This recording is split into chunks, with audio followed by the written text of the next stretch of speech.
Et bonjour tout le monde. Normalement, ça y est, ça marche. On est en direct. Bonjour à tous et bienvenue pour cette nouvelle émission de Abonnez-vous. Aujourd'hui, on est avec Mathilde Goannec. Bonjour. Salut. On fait semblant de se dire bonjour à chaque fois alors qu'on s'est vu toute la journée, mais c'est normal. Mathilde Goannec qui, après un passage au service politique et 5 ans au pôle social travail, qui maintenant traite donc l'éducation nationale, l'enseignement supérieur. Mais comme à Mediapart, journal à part, on n'est pas rigide sur les pôles. Tu as également été en décembre dernier en Ukraine et donc on pourra aussi parler de tout ça. Donc abonnez-vous, c'est l'émission Twitch de Mediapart qui a lieu tous les lundis à 19h, présentée en alternance par moi et Anna. Ne vous inquiétez pas, Anna va très bien, même si j'étais déjà là la semaine prochaine.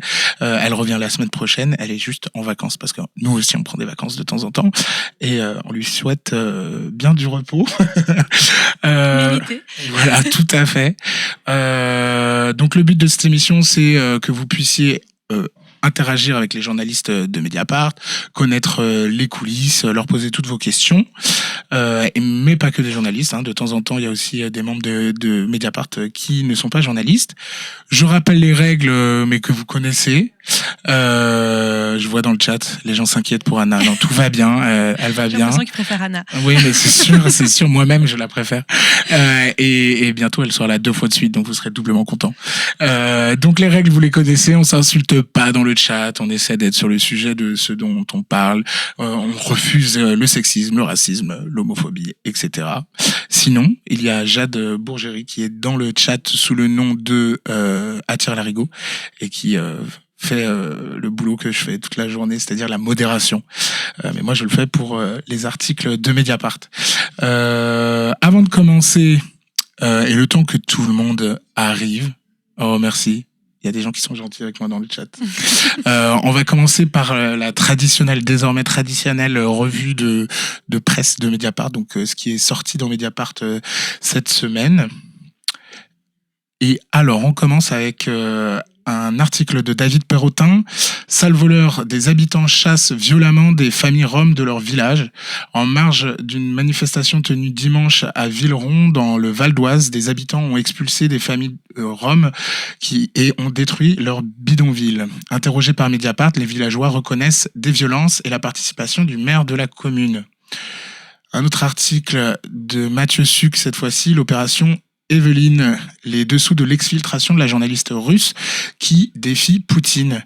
Donc je sais pas si vous vous rappelez, c'était la journaliste qui avait mis ce panneau en direct au journal télé. Ensuite, nous avons un article de Hugo Lemonnier, autorité parentale, la commission sur l'inceste face aux réticences des juges. L'instance préconise de suspendre automatiquement l'exercice de l'autorité parentale en cas de mise en cause pour violence sur un enfant.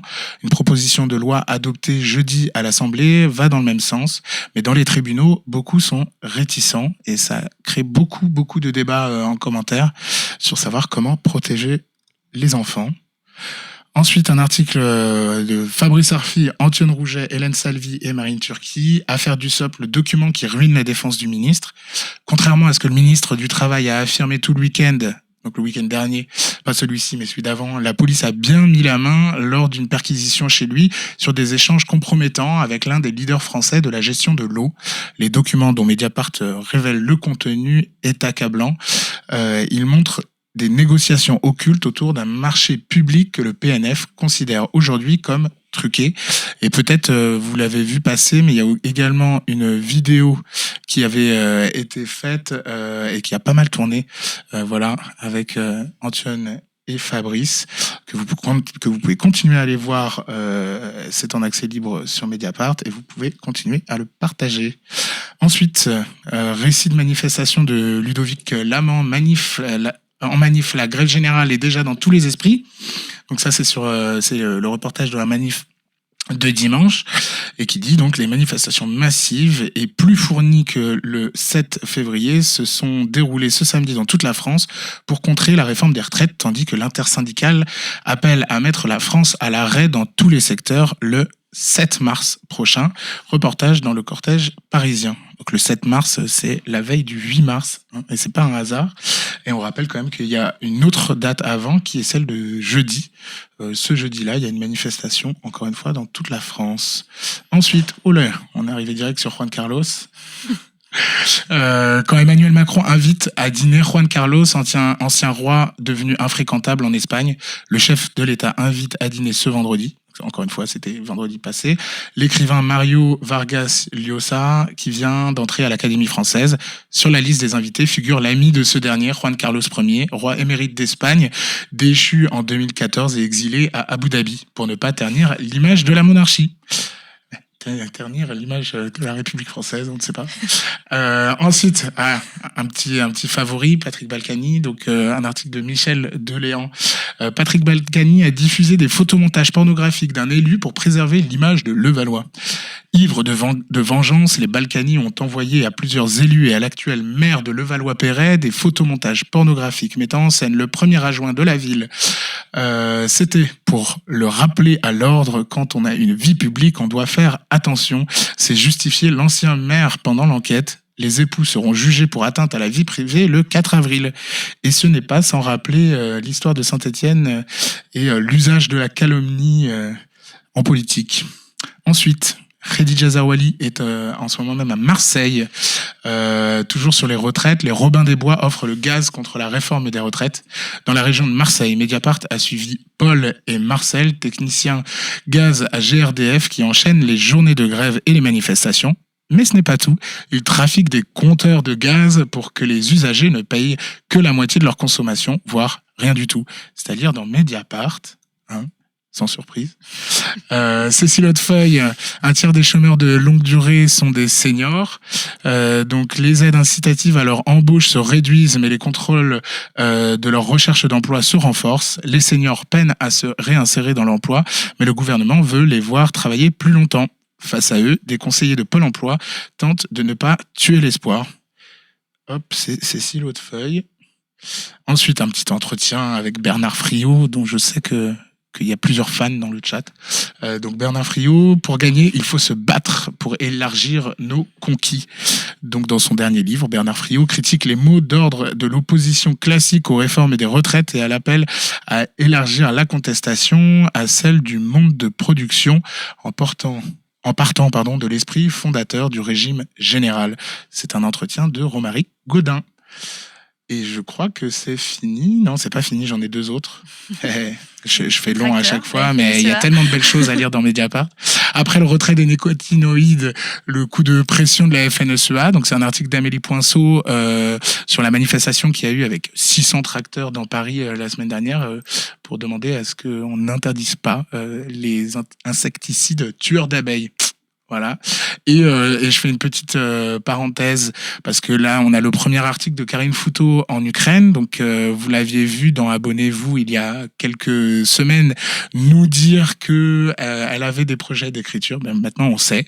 C'est qu'elle est en Ukraine et qu'elle est en train d'écrire sur le sujet. Donc, n'hésitez pas à aller lire ces articles. On la salue de là où elle est, mais je pense pas qu'elle nous regarde. En fait, je pense qu'elle a d'autres choses à faire en ce moment. Hein. Voilà. Et voilà. Donc, c'est bon pour la petite revue. Là, il y a déjà plein de messages que je n'ai pas encore vus. Bonjour. Effectivement, Bernard Friot en ASMR, c'est très drôle. Oui, j'ai vu la vidéo. Si vous n'avez pas vu ça, allez voir ça. Pourquoi j'entends alors que je vois écrit Antion. Pourquoi on dit Antion et pas Anton? Parce que c'est basque. C'est comme ça qu'on dit dans le Pays Basque. C'est pour ça. Mais on pourra l'inviter bientôt pour en parler. Et bien d'autres choses. Il y a beaucoup d'informations. Salut le raid, merci. Il y a eu un raid de qui? J'ai pas vu. Je rate tout. Hop. Bonsoir tout le monde. J'aimerais bien que le chat soit plus en pause. Bonjour tout le monde. France Info, merci. Ça, c'est la confraternité. Tout à fait. Déjà, est-ce que tu veux commencer par te présenter, nous dire depuis quand tu es à Mediapart? Et ce que tu faisais avant? Oui. Plein de questions.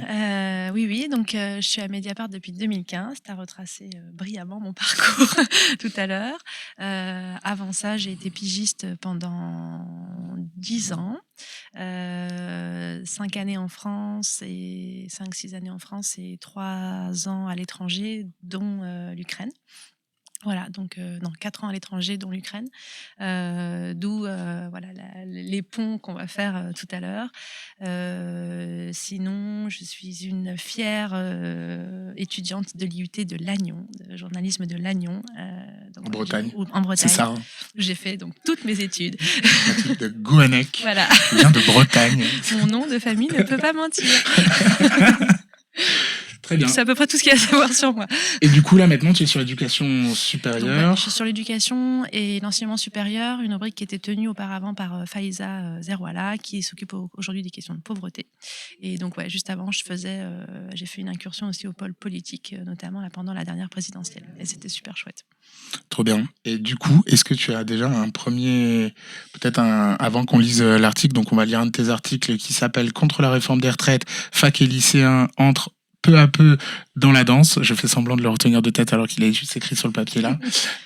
Avant de lire ça, est-ce que tu peux nous raconter un peu comment ça se passe depuis Pape Ndiaye? Et voilà, parce que on l'entend pas tant que ça, ou du moins un peu moins que l'ancien ministre de l'Éducation. En fait, on l'entend pas beaucoup, c'est clair. Politiquement, il n'a pas percé. Il est pas mal cornaqué aussi par Emmanuel Macron, qui a décidé depuis le début du deuxième quinquennat de faire de l'éducation un champ à lui, c'est-à-dire de l'investir très fortement, ce qu'il fait depuis le printemps dernier. Donc là-dedans, Pape Ndiaye, dont on attendait beaucoup, parce que c'est une personnalité universitaire, scientifique, reconnue sur les questions de racisme, de discrimination, notamment sur la société américaine. On attendait beaucoup de ce personnage-là, qui faisait peut-être aussi un peu partie de ce qu'on imaginait comme l'aile gauche de la Macronie numéro 2. Bon, en réalité, donc il est assez indolore, inodore pour le moment. Ça ne veut pas du tout dire qu'il ne se passe rien en éducation. En fait, paradoxalement, il se passe énormément de choses dans le champ de l'éducation parce qu'on a une transformation de la rémunération des enseignants qui va avoir lieu, donc une revalorisation du salaire en échange pour partie de nouvelles missions, éventuellement des formes d'attaque sur le statut des professeurs, une réforme du lycée pro, tout un tas de petits ingrédients comme ça qui quand même transforment beaucoup le champ de l'éducation. Donc c'est une réforme de la carte scolaire, des annonces à venir sur la mixité sociale. En fait, il se passe énormément de choses, mais on a un ministre qui est pas très présent, qui pour l'instant imprime pas du tout une marque différente, en tout cas par rapport à Emmanuel Macron. C'est pas du tout le même personnage que Blanquer, que Jean-Michel Blanquer, qui était un ministre qui avait fini par être vraiment détesté par le corps enseignant. Donc là, il n'y a pas du tout ce sentiment très épidermique par rapport à Pape Ndiaye. Il n'y a juste pas vraiment de sentiment du tout. Voilà. Ok, là on voit Terence 11-24 qui dit on entend plus Brigitte Macron que lui, y compris sur l'éducation nationale. On a fait des papiers, mes collègues et moi, sur ce sujet-là. En tout cas, Ilyes Ramdani et Lucie Delaporte, notamment lorsque Brigitte Macron, effectivement, a pris position pour l'uniforme à l'école. Ce sur quoi d'ailleurs Pape Ndiaye a dit qu'il était pas favorable à l'introduction de l'uniforme à l'école, mais tout ça pour montrer qu'en fait l'épouse d'Emmanuel Macron, qui n'a aucun rôle politique à jouer, s'investit beaucoup sur les questions d'éducation. C'est une ancienne enseignante du privé, et donc elle donne de la voix sur ce sujet-là. Elle a donné de la voix sur le sujet de l'uniforme en même temps qu'une proposition de loi portée par le Rassemblement national sur le même sujet était présentée à l'Assemblée nationale. Donc c'est clair que la collision était un peu désastreuse en termes de signal, et que là-dedans, Pape Ndiaye essaye de surnager pour ne pas être étouffé par un personnage qui n'a pas de rôle politique, encore une fois. Oui, qui n'a pas été élu. Il y a Couette qui dit entre Vidal et lui, je comprends pas comment les universitaires comme eux peuvent être si impliqués dans la destruction du système qui leur a permis de faire carrière. Qu'est-ce qu'elle devient, Vidal? Alors, Vidal, elle est plus ministre de l'enseignement supérieur. C'est Sylvie Retailleau qui est ministre, qui est l'ancienne présidente de l'université Saclay, dont on a aussi beaucoup parlé sur Mediapart via les grosses enquêtes d'Amélie Poinceau sur le sujet. Après, Pape Ndiaye, oui, c'est un pur produit de l'université française, mais c'est aussi un un pur produit d'une forme d'aristocratie de l'université française. Donc c'est pas non plus, voilà, et c'est pas, il a pas usé ses fonds de culotte sur à Paris 8, quoi. Hein. Voilà, on est sur un autre type de personnage. Vidal, de ce point de vue-là, était encore un peu différente. C'était une présidente d'université du sud de la France. C'est vraiment pas du tout les mêmes parcours. Mais très clairement, pour l'instant, on n'a pas grand-chose à dire sur Pape Ndiaye et même sur Sylvie Retailleau, qui n'a pas apporté pour l'instant aucune réforme d'ampleur. On attend celle des bourses à venir et dont on va parler, je pense aussi. Ouais. Alors, faut qu'on fasse attention. Je pense, il y a un petit peu d'écho quand on n'est pas vraiment dedans. Est-ce que la première femme a vraiment un pouvoir quelconque? Le peuple n'a jamais voté pour la femme ou le mari d'un président, non. Je crois qu'il y a déjà la réponse dans la question, effectivement. Eh bien, pouvoir d'influence, machin. Bon, je vais lire l'article peut-être, comme ça on aura une bonne base pour commencer.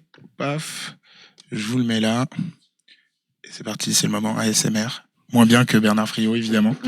Contre la réforme des retraites, fac et lycée entrent peu à peu dans la danse.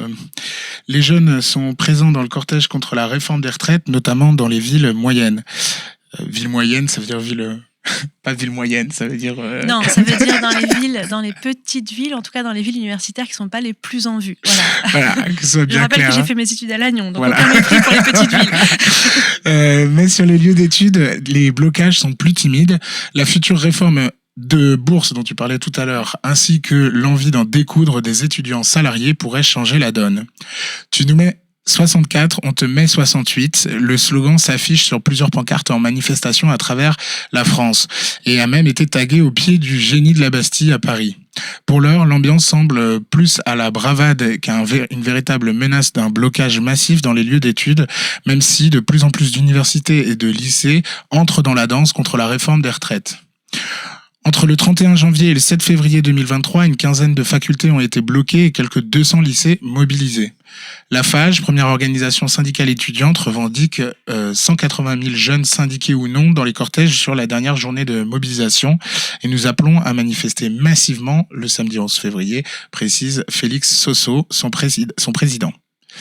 T'hésites pas à me couper si tu vois des trucs dans le chat parce que quand je lis, j'arrive pas à regarder les deux. Mais voilà, t'hésites pas. Ça marche. Les traditionnels bastions de la contestation étudiante et lycéenne ont quant à eux embrayé début février.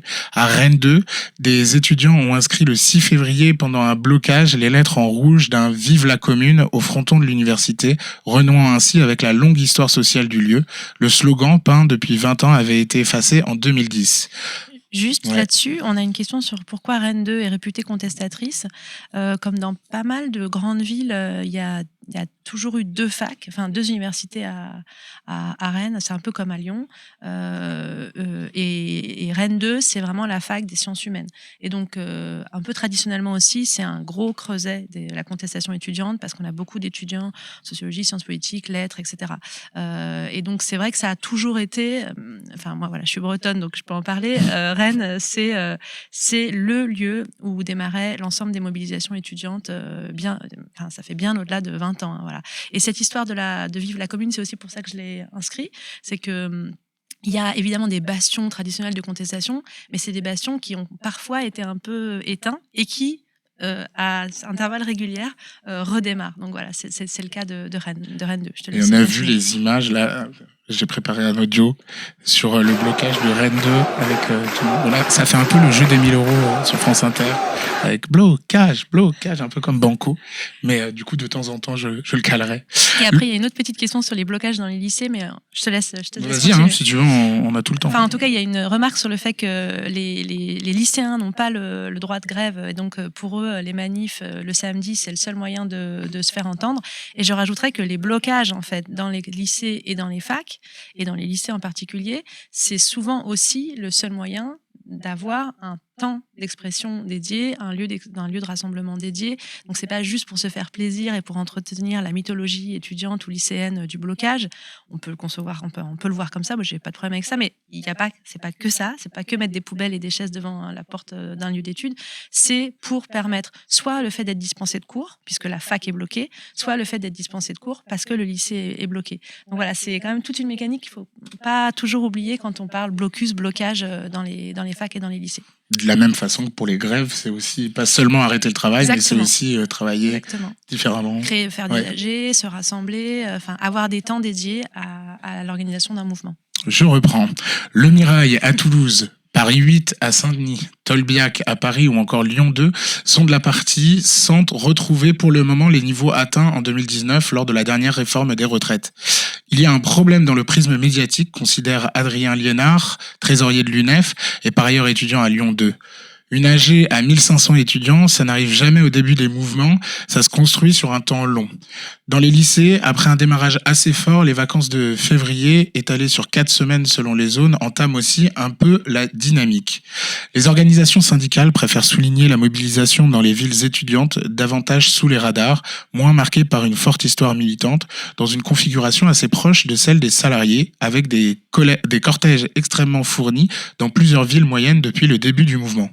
Mathilde Geoffroy, responsable de l'UNEF à Poitiers, explique ainsi avoir réussi à mobiliser environ 1000 étudiants et étudiantes lors de chaque journée de grève, avec des AG à 250 personnes, dans une université pourtant relativement dépolitisée. Pour nous, le moment est donc très atypique. Aucun autre gros mouvement social n'avait pris cette ampleur dans la ville ces dernières années. Même constat à Nancy, où la faculté de lettres... Allez, ça, je l'ai aussi. On se marre à la vague de lettres. C'est Jacqueline Taïeb, pour les plus jeunes d'entre nous. On adore. On est un peu fan.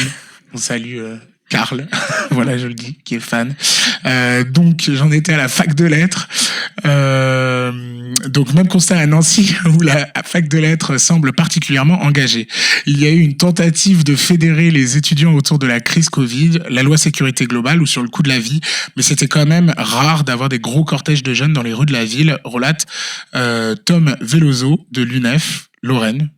Là, ça prend. Pour nous, c'est en quelque sorte le début du mouvement, complète Adrien Liénard. On vient de sortir des examens, les étudiants sont pleinement en cours depuis quelques semaines seulement, et donc nous sommes en ce moment dans un travail qui consiste à faire le tour des amphis pour convaincre. Si la dynamique n'est pas spectaculaire, la raison est également à aller chercher dans la réponse ferme apportée par les autorités universitaires et lycéennes aux actions de blocage, ainsi que par les forces de police, malgré la tradition de la franchise universitaire et des universités longtemps pensées comme des sanctuaires pour un certain nombre d'actions politiques. Lola, une des étudiantes du campus Condorcet, avait fini en garde à vue le mardi 23 janvier 2023, confirme. Pour moi, cette répression est un axe important de la compréhension du mouvement. Mardi 7 février, la police a arrêté 3 mineurs à la suite du blocage du lycée Racine à Paris, mineurs qui ont été placés en garde à vue et sont désormais sous la menace d'un jugement, rapporte un communiqué de l'équipe du lycée réunie en assemblée générale le 9 février 2023. Le lycée Racine n'est pas un cas isolé. Depuis les premières mobilisations contre la réforme des retraites, des incidents violents ont eu lieu dans différentes universités et établissements du secondaire, souligne le texte. Nous regrettons cette violence policière qui peut s'apparenter à des intimidations envers la mobilisation de la jeunesse. Nous dénonçons aussi la réponse judiciaire qui nous apparaît totalement déplacée. Le fait de bloquer un établissement, rappelle Gwen Thomas Alves, président du syndicat lycéen Fidèle dans le Val-de-Marne, c'est le seul moyen de pouvoir s'exprimer dans ce type de mouvement, de s'auto-organiser. Les blocages menés au sein de son établissement, le lycée Jean Massé à Vitry-sur-Seine, se passent plutôt bien en raison d'une administration clémente et d'un gros soutien des professeurs syndiqués. Dans les universités, les blocages sont également de plus en plus contournés par les présidents d'université qui font le choix de fermer les établissements et peuvent aussi compter désormais sur la carte du distanciel. Pour nous, ce sont des outils parfaits pour casser la mobilisation, regrette Adrien Liénard. Le blocage, c'est le seul moyen de permettre l'engagement des étudiants sans qu'ils craignent d'être pénalisés dans leur parcours universitaire ou financièrement en ratant des cours. Quand on est boursier, par exemple, on a une obligation d'assiduité. Je pense que là, ce qui est important, c'est peut-être deux choses. Déjà, c'est ce que le distanciel a créé depuis le Covid. Enfin, le passage au distanciel dans les universités s'est jamais arrêté et il est vraiment utilisé depuis sur des questions pratiques, bâtimentaires, par exemple, le chauffage. On a écrit un autre papier sur le froid de canard dans une université française et donc on passe 800 étudiants de licence en distanciel. Donc, on a cet outil qui a été créé et qui est utilisé régulièrement par les présidents d'université de manière très large, voilà, pour tout un tas de motifs. Et puis, il y a la question de la manière dont les présidents d'université réagissent par rapport à des actions de blocage. Et ça, là, aujourd'hui, on a reçu une alerte sur le fait que l'université, que la fac de Brest a été évacuée. Mais à Poitiers, par exemple, donc de manière assez brutale, à Poitiers, par exemple, il y a un espèce d'accord avec la présidente d'université pour ne pas évacuer quand il y a des actions de blocage. Donc, en fait, c'est très arbitraire, d'une certaine manière. Ça va dépendre de la position du président d'université, mais on en a vraiment fini avec ce qu'on a appelé effectivement, ce qu'on appelle la franchise universitaire de police, sur le fait qu'en gros, on laisse se dérouler des actions d'expression politique dans les lieux d'études. Et ça, c'est deux outils qui, en fait, finalement, n'ont rien à voir l'un avec l'autre, qui se conjuguent, quoi, pour affaiblir les tentatives de blocage ou d'action, même d'AG. À Strasbourg, on a raconté ça il y a quelques semaines aussi. À Strasbourg, il y a une AG qui a été évacuée par la police à la demande du président d'université au début du mouvement contre les retraites. Donc voilà, ça prend quand même des proportions assez importante, c'est vraiment pas négligeable. Je continue. Mais le mouvement se structure lentement. La dynamique est même assez contradictoire entre un nombre de jeunes très important dans les manifestations et des AG qui restent petites dans les facs, constate Laurelia Fréjot, élue à Paris 1, membre de l'organisation politique étudiante Le Point Levé, animée par le parti Révolution Permanente. L'étudiante considère que pour monter d'un cran, il faut multiplier les actions au-delà des grandes journées syndicales afin de semer l'idée de la grève au sein de la jeunesse. Personne n'a peur des présidents d'université, considère Victor Mendes, membre de l'UNEF, militant du NPA, nouveau parti anticapitaliste et étudiant à Nanterre. Le seul débat stratégique, c'est le rythme. Le moment est avec qui ? Nous pensons qu'il faut bloquer les facs du premier jusqu'au dernier bâtiment, mais surtout se mélanger et se coordonner avec les salariés pour des blocages économiques. Le 7 mars 2023, annoncé comme une journée de grève totale par les organisations syndicales, y compris la CFDT, pourrait constituer ce point de départ vers des actions plus dures. Même sur le repas à 1 € pour les étudiants, le gouvernement n'est pas prêt à lâcher, donc on ne le fera pas plier en se contentant de multiplier les manifestations sur les retraites, estime Laurelia Fréjot. La conjoncture n'est pas défavorable, comme l'analyse le sociologue Paolo Stupia, je sais pas s'il faut le dire avec un accent, Stupia, avec un article publié dans The Conversation. Le report de l'âge de la retraite pourrait être perçu dans un contexte de précarisation accrue comme la provocation de trop pour une partie de la jeunesse et favoriser la solidarité intergénérationnelle. Égrénant l'engagement relatif des étudiants et lycéens lors des dernières réformes sur le sujet, le chercheur établit cependant que si les conditions d'études demeurent centrales, réforme de Parcoursup en 2018 par exemple, l'emploi devient également. Lutte contre la précarité en 2006, c'est le CPE, c'est ça ? Ouais. Loi travail en 2016 ou encore en faveur de l'autonomie de la jeunesse, allocation d'études, salaire étudiant. Il y a Hélène Salvi qui s'en va derrière et qui nous fait des grands signes. Elle est très pressée de venir, donc on l'accueillera bientôt. Au revoir. Et Sarah Brett aussi, qu'on accueillera aussi très vite. Voilà, ça charrie à Mediapart. Le rappel du travail de Roby Morder est tout aussi signifiant. Si le travail étudiant n'est pas une nouveauté en soi, relevait le politiste dans la revue Agora en 2020, l'imbrication entre monde du travail et monde étudiant transforme qualitativement la relation entre les deux univers, souvent autrefois conçus comme séparés. De plus en plus d'étudiants, travaillent pendant leurs études, sans compter les stages. Cela change le rapport entre les étudiants et la société, les représentations mentales, et constitue une des bases matérielles des intersyndicalismes entre étudiants et organisations syndicales professionnelles et des actions sur les thèmes communs. Félix Sosso se remémore, lui, les propos du président de la République en pleine crise du Covid. Ce n'est pas facile d'avoir 20 ans en 2020, disait alors Emmanuel Macron. Pour mieux prévenir, c'est toujours difficile en 2023, et on va lui dire. D'autant que le gouvernement planche sur une réforme des bourses universitaires qui inquiète la plupart des organisations étudiantes. Pour nous, c'est évidemment un carburant et un point de jonction possible, prévient Adrien Liénard à l'UNEF. La présentation de cette réforme est prévue pour mars. Et donc, dans le chat, on a une confirmation de ce qu'on disait, c'est-à-dire que je ne sais pas si on dit qui le dit, mais en tout cas, je suis en école de commerce et dès qu'il y a un rassemblement, ils mettent les cours en distanciel. Donc voilà, c'est à peu près ce qu'on dit. Et une remarque aussi sur les personnels administratifs, il y a aussi la gestion du télétravail, la question du télétravail qui pose les mêmes problèmes et entretient le cassage de grève et la répression des blocages. Donc ouais, c'est pas seulement pour les étudiants, c'est aussi pour le personnel évidemment administratif ou enseignant. Très bien. Et du coup, toi, tu avais fait un autre article, donc c'est évoqué dans celui-ci sur la répression policière. Est-ce que tu veux nous raconter Oui, c'est un papier qu'on a fait au moment de la garde à vue, enfin du placement en garde à vue de 29, je crois, étudiants du campus Condorcet à Aubervilliers, donc campus qui regroupe tout un tas de grosses boutiques universitaires, dont le HESS. C'était combien ? 29 étudiants, oui, c'est ça. Donc ils ont, après avoir organisé une AG et lancé une occupation qui a duré, je crois, 30 minutes d'une espèce de cabane au fond du campus Condorcet, le président de l'université, le président fonctionnel de ce campus, c'est un peu compliqué, je ne vais pas rentrer dans les détails, mais a appelé la police. Et donc, les étudiants se sont fait embarquer, placés en garde à vue, et aucun n'a eu de poursuite. Donc, on était vraiment sur une méthode un peu classique, ce qu'on avait aussi raconté sur le lycée, sur un tout autre sujet, le lycée de D'aulnay, il y a quelques mois.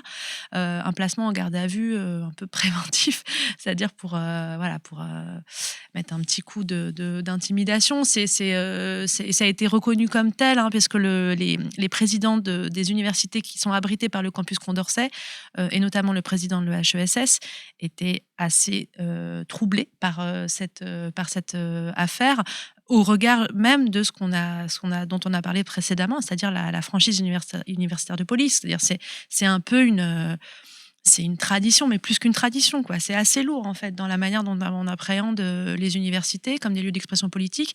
29 gardes à vue après une AG et 30 minutes d'occupation. Bon, ça paraît, je qualifie, hein, mais ça paraît un peu disproportionné, encore une fois, par rapport aux pratiques habituelles de l'université. Et c'est une pratique, enfin, c'est une façon de faire qui pourrait se multiplier à l'avenir. Voilà. Donc le papier s'appelle « La police entre dans les facs et place en garde à vue des étudiants mobilisés sur les retraites ». C'était le 25 janvier. Et pour le lire, parce que je ne l'ai pas encore fait aujourd'hui, et c'est pour ça qu'on s'appelle « Abonnez-vous », c'est qu'il faut s'abonner à Mediapart, et que vous avez une chance incroyable, grâce à cette émission Twitch, vous avez un canal d'abonnement 1 mois gratuit pour découvrir tous les articles dont on est en train de parler. Donc si vous n'êtes pas encore abonné, n'hésitez pas à le faire. Et formidable, il y a Thierry Larigot qui l'a mis dans le chat. Elle est très très très efficace.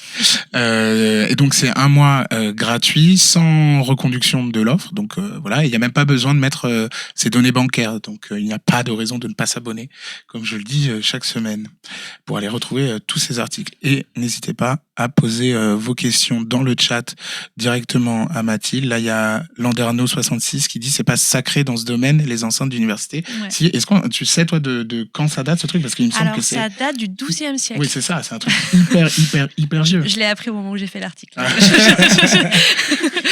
Ça date du XIIe siècle. C'était justement les universités à l'époque étaient quand même une espèce de petit monde déjà de réflexion, de pensée critique, etc. Et donc ça date de cette époque-là. Ça s'est un peu transmis. Donc c'est vrai que c'est un usage en fait. Hein.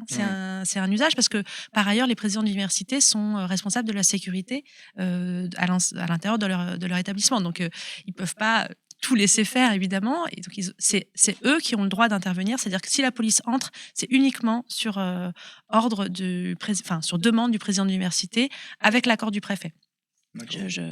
Dans ce cadre-là, hein, si évidemment il y a, je sais pas moi, chose de complètement impromptu qui arrive, qui présente un immense danger, c'est différent. Mais bon, voilà, pour des choses un peu classiques, c'est à la demande du président de l'université et concertation avec le préfet. Mais donc c'est vraiment conçu comme quelque chose de très très exceptionnel au nom de cette tradition qui date du XIIe siècle. Très bien. C'est quelqu'un de chez nous qui a dit que s'abonner à Mediapart, c'était s'abonner à la curiosité, à l'envie de comprendre et de savoir. Je sais pas, je pense que c'est quelqu'un qui veut un abonnement gratuit à vie, peut-être, mais en capacité de faire ça. Je suis tellement d'accord, mais... C'est clair. Et non, ça vient de moi. Merci. Et du coup, peut-être sur le terreau dont tu parlais un peu dans cet article, je vais me faire un plaisir de montrer les différents articles que tu as écrits récemment, parce que c'est l'occasion. Hein. Hop, voilà, avec la photo. Donc celui-là, c'est celui qu'on vient de lire. Mais tu avais écrit un article passionnant. Donc, Université délabrée, on travaille avec nos manteaux et nos bonnets. Mixité sociale, école privée, pas exemplaire et peu volontaire. Il y a celui dont on a parlé, la police entre dans les facs et place en garde à vue des étudiants mobilisés sur les retraites. Et celui-là qui avait bien tourné sur des élèves de lycée pro ont dû travailler la nuit pour coudre des robes de Miss France. Est-ce qu'il y a un de ces articles ou un autre dont tu voudrais nous parler, ou est-ce qu'il y a même avant un article qui t'a particulièrement marqué?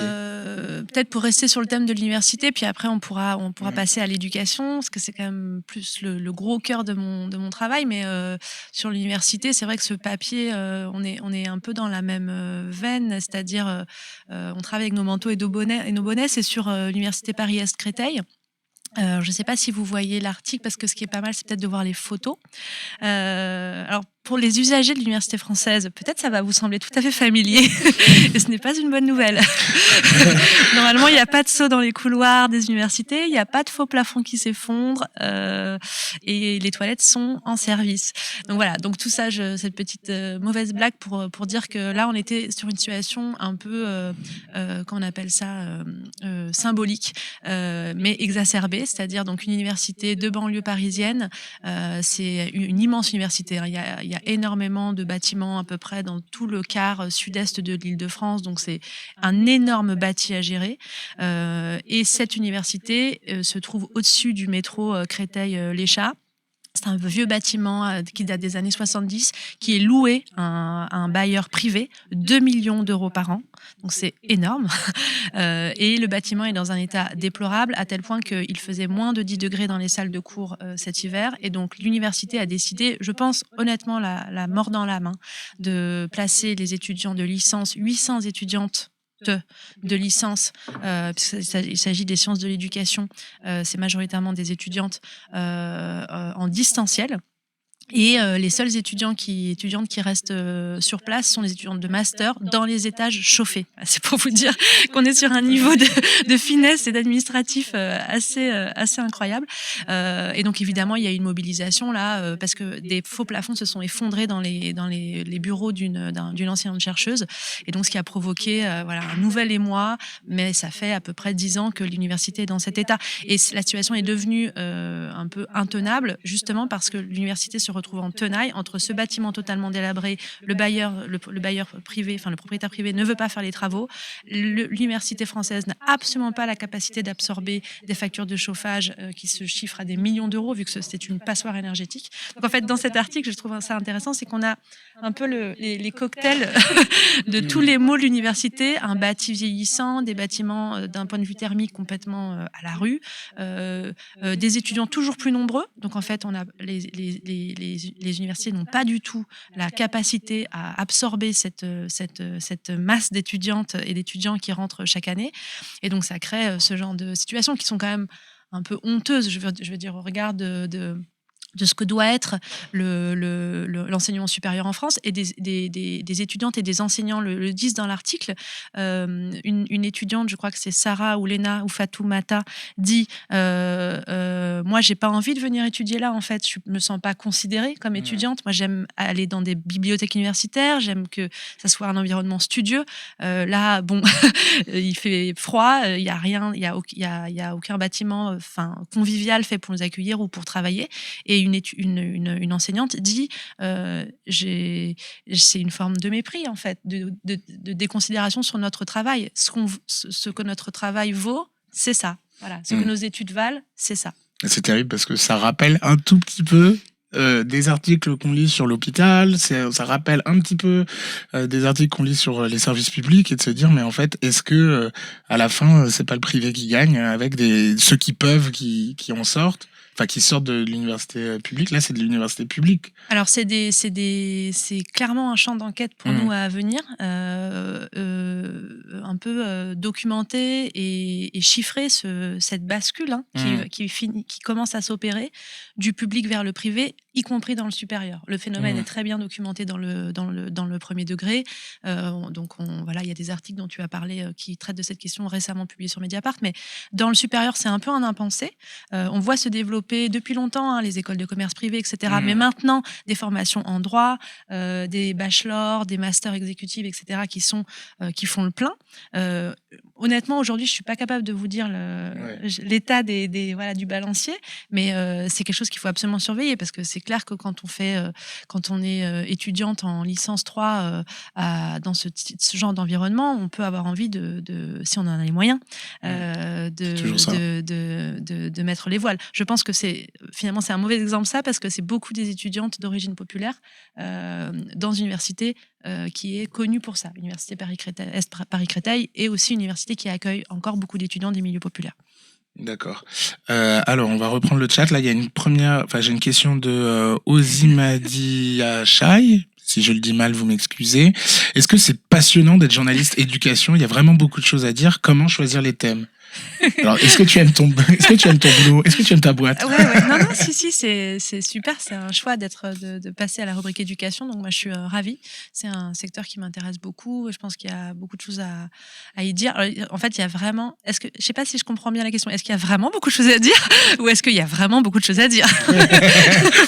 Et je penche pour la deuxième hypothèse. Je considère qu'il y a vraiment beaucoup de choses à dire, même trop. Enfin, voilà, on croule, mais je pense que tous les journalistes qui se succèdent et les collègues qui se succèdent à ce micro disent la même chose. Voilà, on croule sous les sujets, sous les alertes, et donc on ne fait que picorer parmi la multitude de choses à faire. Et donc comment on choisit les thèmes? Voilà, moi j'essaye de balancer entre le suivi du premier et du second degré, donc école primaire, collège, lycée, ça c'est le gros bloc du premier de l'éducation nationale, et l'enseignement supérieur, mais enfin c'est infini comme champ, parce qu'on peut traiter des conditions de travail, on peut traiter des questions pédagogiques, on peut traiter du privé et du public, on peut traiter des discriminations à l'université, on peut traiter de l'écologie à l'école, enfin on peut traiter de végétaliser les cours d'école, enfin il y a mille et mille sujets. Voilà. Mais donc c'est passionnant. Trop bien. Là, alors, il y avait vraiment un saut pendant des mois dans l'amphi du BSHM. Je sais pas ce que c'est le BSHM, non? À Grenoble. De Grenoble. Bah voilà. À Lyon 2 campus. Les piliers sont lézardés et soutenus par des barres de fer. Le bâtiment est fermé car il risque de s'effondrer. À Lyon 2. Voilà. Sur nos têtes. À l'université de Nice, il y a le sèche-main en panne depuis des années 80. Ça ne peut pas se changer à cause de l'amiante. Alors l'amiante, c'est un énorme sujet dans les universités françaises, comme dans tous les bâtiments publics français construits à la même époque. C'est moins grave que les problèmes de chauffage, mais ça en dit long. Non, je dirais que c'est tout aussi grave, voire même plus grave que les problèmes de chauffage. Alors, il y a Kikouiv qui dit « De l'éducation à l'Ukraine, il y a un monde. Est-ce que vous avez des formations pour avoir des connaissances sur tous les sujets ?» Alors, sauf... sans vouloir être vexant, t'as pas des connaissances sur tous les sujets, mais voilà. Et l'éducation, je commence tout juste, donc l'éducation, la formation, elle se fait quand même beaucoup en faisant. Enfin, voilà, on commence sur un sujet, on rencontre plein de gens, on écrit en fait. Quand on écrit, on se documente, donc finalement on apprend en même temps. Et sur l'Ukraine, du coup, tu y as habité, c'est ça? J'y ai habité. Il y a avant d'arriver à Mediapart, bien avant d'arriver à Mediapart. Donc c'est un petit background que j'ai gardé et qui malheureusement a été réactivé au début de la guerre en Ukraine. Et on y reviendra un peu plus tard dans l'émission, histoire de suivre ça. Ensuite, alors... J'anticipe le sujet réforme des lycées pro. Sait-on comment les étudiants appréhendent ce projet de réforme? Les étudiants ou les lycéens? Les lycéens, j'imagine. Les lycéens, je sais pas. Est-ce que tu peux d'abord juste expliquer un peu ce qui est en cours ? La réforme des lycées Ouais. pro. Alors, la réforme des lycées pro, elle est en cours de concertation, parce que sur à peu près tous les sujets, le gouvernement concerte. Donc là, il y a un cycle depuis l'automne de discussion, alors à la fois avec les syndicats enseignants, les directeurs d'établissement, mais aussi, parce que c'est un peu la spécificité du lycée pro, avec les régions et les représentants des entreprises, puisque les lycéens de lycées professionnels font une partie de leurs études en stage en milieu professionnel, et une partie de leurs enseignants sont des intervenants du milieu professionnel. Enfin, ils sont éducation nationale, mais ils ont une expertise, enfin une compétence technique, quoi, de formation. Et donc, cette grande concertation était un peu chapeautée par des annonces faites par Emmanuel Macron. C'est pour ça que je disais qu'il prenait le sujet très à cœur. C'est que lui-même a fait des annonces sur le lycée pro au printemps dernier, avec une idée phare qui est de rapprocher l'univers lycée pro, qui est donc un lycée professionnel au sein de l'éducation nationale, et l'univers des CFA, donc des centres de formation d'apprentissage, qui est géré soit par les régions, soit par les entreprises elles-mêmes. Donc, c'est vraiment deux univers qui, semble-t-il, poursuivent un peu le même objectif, celui de former des travailleurs, les techniciens, les techniciens, les ouvriers, les employés de demain sur des savoir-faire techniques, mais qui est pensé totalement différemment. L'un est enchâssé dans l'éducation nationale, avec l'idée aussi d'une poursuite d'études. L'autre est très orienté sur l'intégration dans le milieu professionnel, assez vite, quoi. Donc, on fait son apprentissage, et puis ensuite, on part travailler assez vite. Et donc, Emmanuel Macron veut rapprocher ces deux systèmes. Au cours du premier quinquennat, on a financé massivement pour le développement de l'apprentissage. Et là, il veut redresser la barre un peu sur le lycée pro, qui est un univers d'échecs scolaires aussi, beaucoup. Voilà, tout le monde le déplore, mais c'est beaucoup d'élèves en échec scolaire, et qui est, il le dit moins, un lieu phare de scolarisation des jeunes de milieux populaires, voire très populaires, y compris beaucoup de gens d'origine étrangère, des jeunes migrants, etc. Donc, c'est vraiment un univers aussi particulier. Et si l'intention est tout à fait louable, c'est-à-dire redorer en fait cette filière professionnelle, il le fait avec sa vision à lui, c'est-à-dire il voulait augmenter largement le temps de stage, donc le temps de formation en entreprise, et transformer les enseignements généraux, donc les maths, le français, l'histoire, les langues, etc. Pour l'instant, honnêtement, la ministre qui est en charge du dossier, Carole Grandjean, a désavoué d'une certaine manière Emmanuel Macron, en disant que cette concertation montre qu'augmenter le temps de stage n'est pas une bonne idée. Donc, je trouve que c'est assez intéressant, en fait. À l'épreuve de la concertation, je pense que tout le monde lui a dit, parce que c'est ce que tout le monde dit, augmenter le temps de stage, c'est pas du tout ça qui est prioritaire, nécessaire pour le moment en lycée pro. Mais par contre, la réforme aura bien lieu, notamment sur le temps d'enseignement, des enseignements généraux. Voilà. Il faut savoir que du coup les lycées pro, ça regroupe aussi beaucoup de types de lycées pro différents.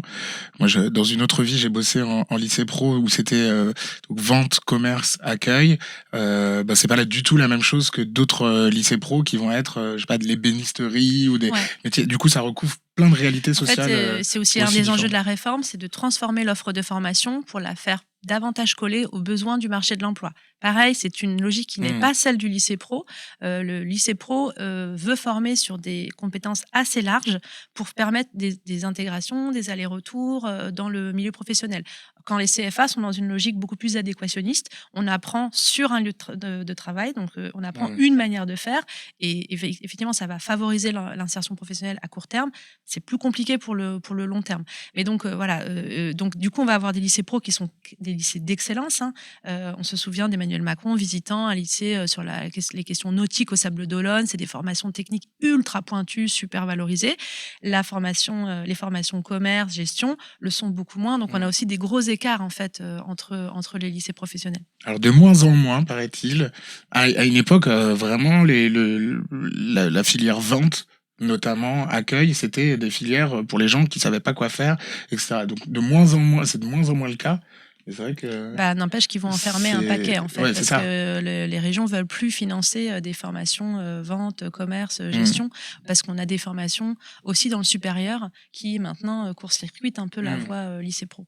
Complètement. Et du coup, alors, je regarde si dans le chat, on a Louise Bian qui nous dit: à l'époque où j'étais à Lyon 2, il y avait 3-4 ans, c'était déjà un problème de l'amiante et les amphis qui manquaient de s'effondrer. Pas étonnant que Bron a été classé parmi les campus les plus moches de France. Encore sur le palmarès des campus un peu dégradés. Classique. Est-ce que tu voulais revenir Ouais, là, on a tout l'historique des machines à café cassées, etc. Dans toutes les facs, ça semble donc, assez il n'y a pas de universel. machine à café à Lyon 2, je crois, depuis 4 mois. Voilà, c'est une alerte. Si vous voulez avoir une révolution étudiante, je pense que c'est le moment. Est-ce que tu voulais revenir, du coup, là, vu qu'on est revenu sur les lycées pro, sur cette histoire de Miss France? Ouais. Parce que c'est un des derniers, vas-y. Je le mets en même temps. Ben oui, c'était un papier en fait que j'ai hésité à faire, pour tout vous dire, parce que je trouvais que c'était une affaire sans victime. Donc je m'explique. Cette histoire, c'est l'histoire d'élèves, de lycéennes d'un lycée professionnel qui s'appelle le lycée Octave Feuillet, qui est installé dans le 16e et qui est un lycée pro couture. Et donc c'est exactement ce que tu disais. C'est typiquement le genre de lycée pro très valorisé. Voilà, c'est un peu des métiers de niche. Les élèves sont dans un magnifique bâtiment dans le 16e. Elles ont des bonnes conditions d'études, etc. Sauf que ce lycée participe depuis 2 ans à un partenariat avec la société Miss France, qui organise donc le concours des Miss France, et elles sont invitées à faire par leurs enseignantes des robes pour le concours de Miss France. Et donc on a eu des alertes sur le fait que la semaine avant le concours de Miss France, dans une forme de pressurisation quand même assez intense pour finir les robes à temps, puisque le concours avait lieu le samedi à la fin de cette semaine-là, les étudiantes ont travaillé, enfin les lycéennes, mineures pour la plupart, ont travaillé jour et nuit, littéralement, puisqu'elles ont dormi au moins 2 nuits sur place dans l'établissement qui n'est absolument pas prévu pour dormir. De toute façon, on n'a pas le droit de dormir dans un établissement scolaire, à moins d'une immense dérogation.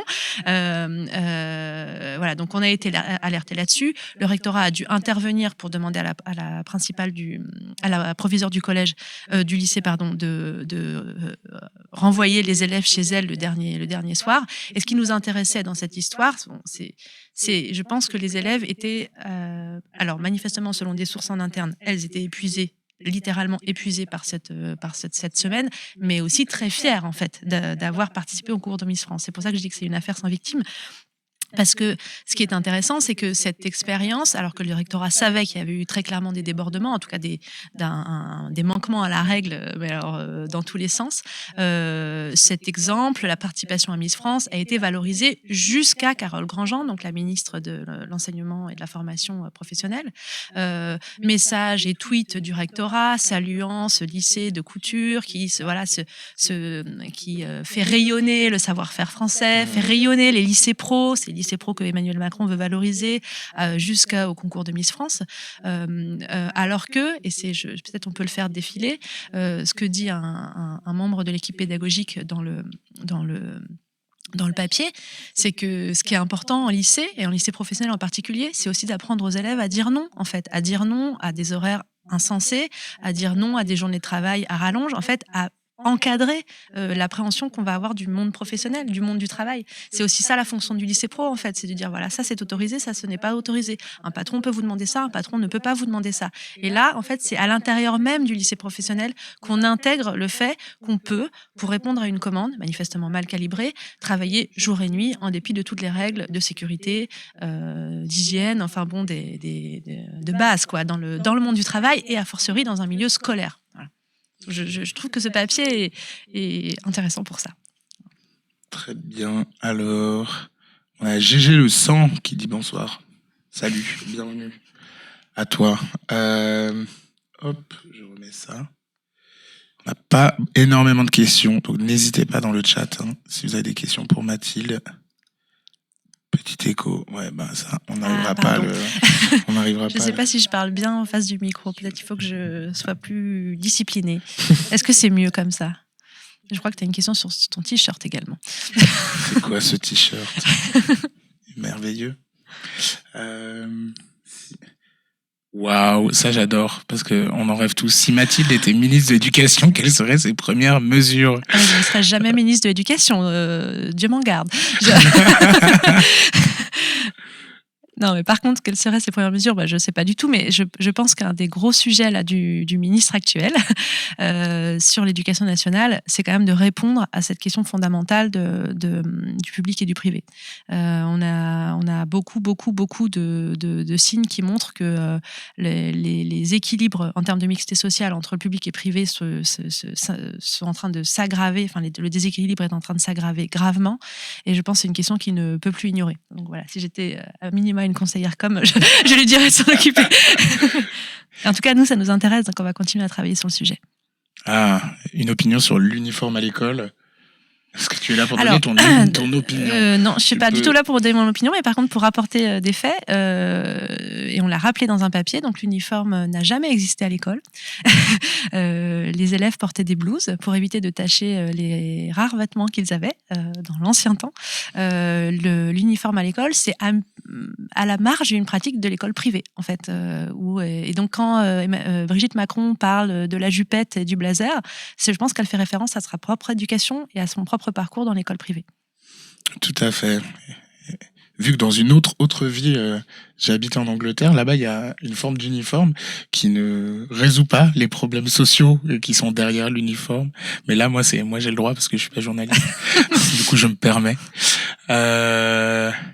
Alors... Ah, ça c'est intéressant. Il y a des histoires similaires que dans le bac pro couture. Voilà, il y a des histoires similaires à celles du bac pro couture dans beaucoup de filières. Bac techno, art et design, pour y avoir été. Ça m'étonne pas du tout parce que par ailleurs, on a reçu des messages après la publication de ce papier sur d'autres lycées couture et sur d'autres types de formations. Donc on n'a pas eu le temps de faire des suites parce que c'est quand même des papiers qui demandent un petit peu de travail d'enquête. Mais ça m'étonne pas du tout que ça se passe ailleurs. Donc merci de l'info. Une opinion sur les écoles préparatoires aux grandes écoles, la pression exercée et tout. Il y avait un ancien article qui avait été écrit sur, comme tu disais, les prépas, mais sur ça, je ne sais pas. Peut-être que la question, c'est oui, la pression, je ne sais pas du tout. Enfin, j'ai des opinions, mais personnelles. Voilà. Enfin, je n'ai jamais travaillé sur le sujet des écoles préparatoires. Je suis désolée. Et je pense que ça ne concerne pas non plus tant que ça d'étudiants. Donc, c'est aussi pour ça qu'on ne peut pas tout faire. C'est que, de manière générale, tout ce qui est formation d'excellence, école préparatoire, c'est des sujets qui sont adorés par les journalistes parisiens. Parce que peut-être qu'ils y scolarisent leurs propres enfants. Et donc, moi, ça, c'est un peu une ligne de conduite. C'est-à-dire, j'essaye de ne pas faire les sujets qui intéressent mes confrères et mes consoeurs. Enfin, voilà, dans le sens où souvent on a tendance à parler de ce qu'on connaît et donc à passer beaucoup de temps sur des formations qui s'adressent finalement à peu de gens et qui concernent peu de gens dans le reste de la société. Oui, on a parlé de la mobilisation actuelle dans les facs. On y a consacré même un petit peu de temps au début de l'émission. Donc voilà, on peut dire que c'est en cours de construction. C'est en cours de construction. Quelques exceptions avec les écoles militaires ou les demoiselles de la Légion d'honneur. Cette école incroyable qui est au cœur de Saint-Denis. Hop, Cagne, l'arrêt de la techno en 6e. Ils arrêtent la techno en 6e. Tout à fait.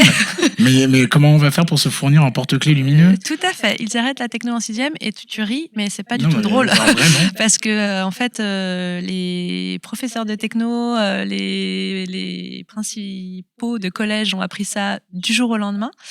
Donc, en fait, l'heure de techno en 6e est remplacée par une heure de remédiation scolaire pour les élèves de CM2 qui arrivent en 6e. Donc, ça, c'est dans le cadre d'un grand plan sur le niveau qu'a lancé Papendiaï. Il y a un petit minute de Papendiaï sur Twitter sur ce sujet-là. Vous expliquer ce que c'est la minute? Moi, je l'ai découvert ça tout à La l'heure. minute Papendiaï, c'est une minute d'explication du ministre tous les lundis sur Twitter. Donc voilà, n'hésitez pas à aller voir. Et donc du coup, il explique pourquoi le niveau baisse. C'est aussi un article qu'on a écrit qui s'appelle « Le niveau baisse », les réponses insuffisantes de Papendiaï sur le collège. Voilà, donc c'est un constat qui est... Enfin, il y a tout un débat sur la question du niveau à l'école, mais en tout cas, si on prend simplement les études produites par le ministère sur le niveau en français et en maths en CM2, je ne sais pas s'il baisse, mais en tout cas, il y a un souci dans l'acquisition du français et des mathématiques. Et donc, la solution proposée par le ministère, c'est de faire une heure renforcée en 6e, assurée par les enseignants, les professeurs des écoles du primaire, qui viendront dans les collèges aider les élèves en difficulté de 6e. Donc, c'est un pataquès impossible. Et ce temps-là, il sera pris sur l'heure de techno, qui est donc supprimé. Et supprimé. Et du coup, les profs de techno deviennent quoi? Eh ben, comme il manquait des profs de techno, ça permet de pallier le manque de profs de techno dans les autres années du collège. Non, mais c'est quand même une fausse solution. C'est-à-dire là, il y a déjà des heures de techno qui sont supprimées. La circulaire est même pas encore arrivée. Donc, c'est quand même une précipitation importante. C'est un manque de considération, je pense, à minima, des professeurs de technologie, qui, je pense, sont moyennement appréciés. Et surtout, cette histoire de remédiation scolaire, c'est critiqué par les professeurs des écoles qui demandent depuis longtemps des moyens suffisants pour avoir un adulte dans chaque classe au primaire. Selon eux, c'est le meilleur moyen en fait de faire apprendre le français et les maths à l'école primaire, c'est d'avoir du monde dans l'école primaire. Donc on peut refaire de la remédiation en 6e, mais peut-être l'idéal, c'est d'avoir des moyens suffisants à l'école primaire. En tout cas, c'est ce que font valoir les syndicats enseignants. Du coup, il y a Kikouif qui demande, il y a des étudiants, mais aussi des jeunes sans emploi ou qui travaillent sans avoir fait d'études. Est-ce que vous en parlez aussi? Quid de la jeunesse dans son ensemble? Alors, la jeunesse, je vais complètement paraphraser ma collègue Radija qui dit qu'il n'y a pas une jeunesse, mais des jeunesses, et notamment une jeunesse qui travaille, ou une jeunesse qui galère. Et c'est vrai que c'est plutôt Radija au pôle social qui traite cette question-là. Moi, je suis, c'est vrai, assez focus sur les jeunes en études, que ça soit dans le premier ou dans le second degré. Mais juste sur ça, sur cette question des étudiants, en fait, c'est de toute façon une dichotomie qui est un peu fausse à mon avis, parce que un étudiant sur 2 travaille, donc, et un salarié sur 5 est un étudiant. Donc une fois qu'on sait ça, c'était un peu ce que disait tout à l'heure, ce qu'on faisait, ce qu'on citait dans le papier sur la mobilisation dans les facs. Cette différenciation entre l'étudiant et le salarié, elle est de moins en moins vraie. Beaucoup d'étudiants travaillent et c'est aussi à ce titre qu'ils se sentent sûrement concernés par les mobilisations sur l'emploi et sur les retraites qui sont en cours. Je lis en même temps le chat. Il y a Kikouif qui nous remet un Free Mortaza. On le rappelle pour les gens qui n'ont pas suivi ce qui se passait, ce que j'ai dit la semaine dernière, mais donc Mortaza Behboudi qui est toujours en ce moment même emprisonné par les talibans et du coup il y a un mouvement de soutien et encore une fois, je le répète, et je le répéterai jamais assez, mais on est aux côtés de sa famille, ses proches, ses collègues qui se battent sans relâche pour le faire libérer. Et donc, n'hésitez pas à faire monter le hashtag FreeMortaza et à suivre un peu ce qui s'y passe. Il y a eu une réunion la semaine dernière. Ouais, il y a eu un comité de soutien aussi qui a été monté. Donc, je pense que tout ça s'est relayé soit sur le Twitter de Mediapart, soit sur le Twitter ou les réseaux sociaux de Reporters sans frontières. Ouais. Il y a beaucoup de contractuels en techno. Bah oui, en fait, c'est ça. Il manque beaucoup de profs en techno. Donc, en fait, je pense que ça les arrange pas mal de supprimer l'heure de techno en 6e. Alors oui, d'où ma question de pourquoi avoir un pôle éducation indépendamment du pôle social. Est-ce que c'est un débat qui a eu Ouais, en fait, non, c'est pas un débat, mais c'est une bonne question parce que quand on travaille sur l'éducation, on travaille aussi sur les conditions de travail, enfin, des enseignants, mais pas que, des administratifs. On a fait un papier il y a quelques temps sur les travailleurs pauvres dans l'éducation nationale, par exemple. Donc, c'est vrai que la frontière, elle est un peu factice. Mais bon, si on fait un énorme pôle, c'est aussi compliqué. Enfin, un énorme pôle social, tout pourrait rentrer dedans, quoi. L'hôpital, l'éducation, l'université. On séquence aussi pour avoir une idée un peu de son champ. Sinon, je pense que déjà qu'on est un peu éparpillé, ça serait l'enfer, quoi. Voilà. Mais c'est une bonne question. Et en fait, on peut collaborer aussi entre services. C'est pas interdit. Quand est-ce que Mediapart nous fait un guide Parcoursup pour parents débutants? Je crois qu'il n'y a pas de parents débutants sur la question, tout le monde. Alors Parcoursup, ouais, il y a une pléthore de productions en librairie aussi, je pense que, et même un marché du privé qui se monte pour vous accompagner. Donc c'est totalement couvert par d'autres parce que c'est un gros enjeu en fait. Parcoursup a créé un besoin et on peut imaginer que c'est pas totalement innocent, a créé un besoin de support, enfin de béquilles pour s'y retrouver.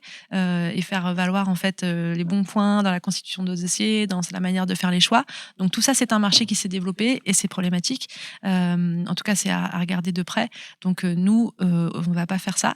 Mais par contre, on va. Moi, je l'ai pas fait beaucoup, mais ma collègue Faiza l'a beaucoup fait avant moi, puisqu'elle a suivi la mise en place de Parcoursup. Donc on va continuer à suivre les effets, notamment de transfert vers le privé, dans l'orientation et dans le choix des études qu'a créé Parcoursup, mais aussi la réforme de Trouver mon master, qui est le deuxième, la suite de Parcoursup, qui n'est pas tout à fait fichu pareil, mais qui va poser en partie des questions similaires. On a fait un premier papier là-dessus qui s'appelle, en tout cas, Trouver mon master, la nouvelle plateforme du ministère de l'Éducation supérieure, et c'est un dossier qu'on va suivre attentivement puisqu'il est mis en œuvre là pour ce printemps, pour la rentrée 2023.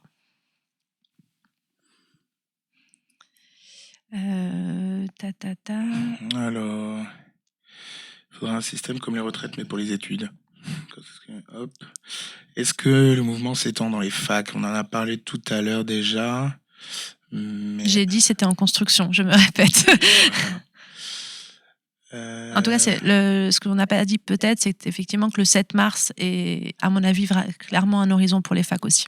Voilà, donc c'est à garder en tête. Eh bien, vu que le temps tourne déjà un peu rapidement, on va peut-être passer à l'autre sujet. Rapidement, je finis quand même avec une ref un peu vieille, mais parce que j'aime bien les vieilles refs. Le jeune est tourné vers l'avenir. Mais aujourd'hui, l'avenir ne se tourne plus vers le jeune. Doit-il aborder l'avenir en lui tournant le dos? Le jeune? C'était Le Péril jeune, pour les gens qui n'ont pas vu ce film qui date des années 90. T'es un peu jeune pour connaître Le Péril jeune. Merci beaucoup, mais je ne l'ai pas vu à la sortie. C'est mes amis, voilà, on a des fans.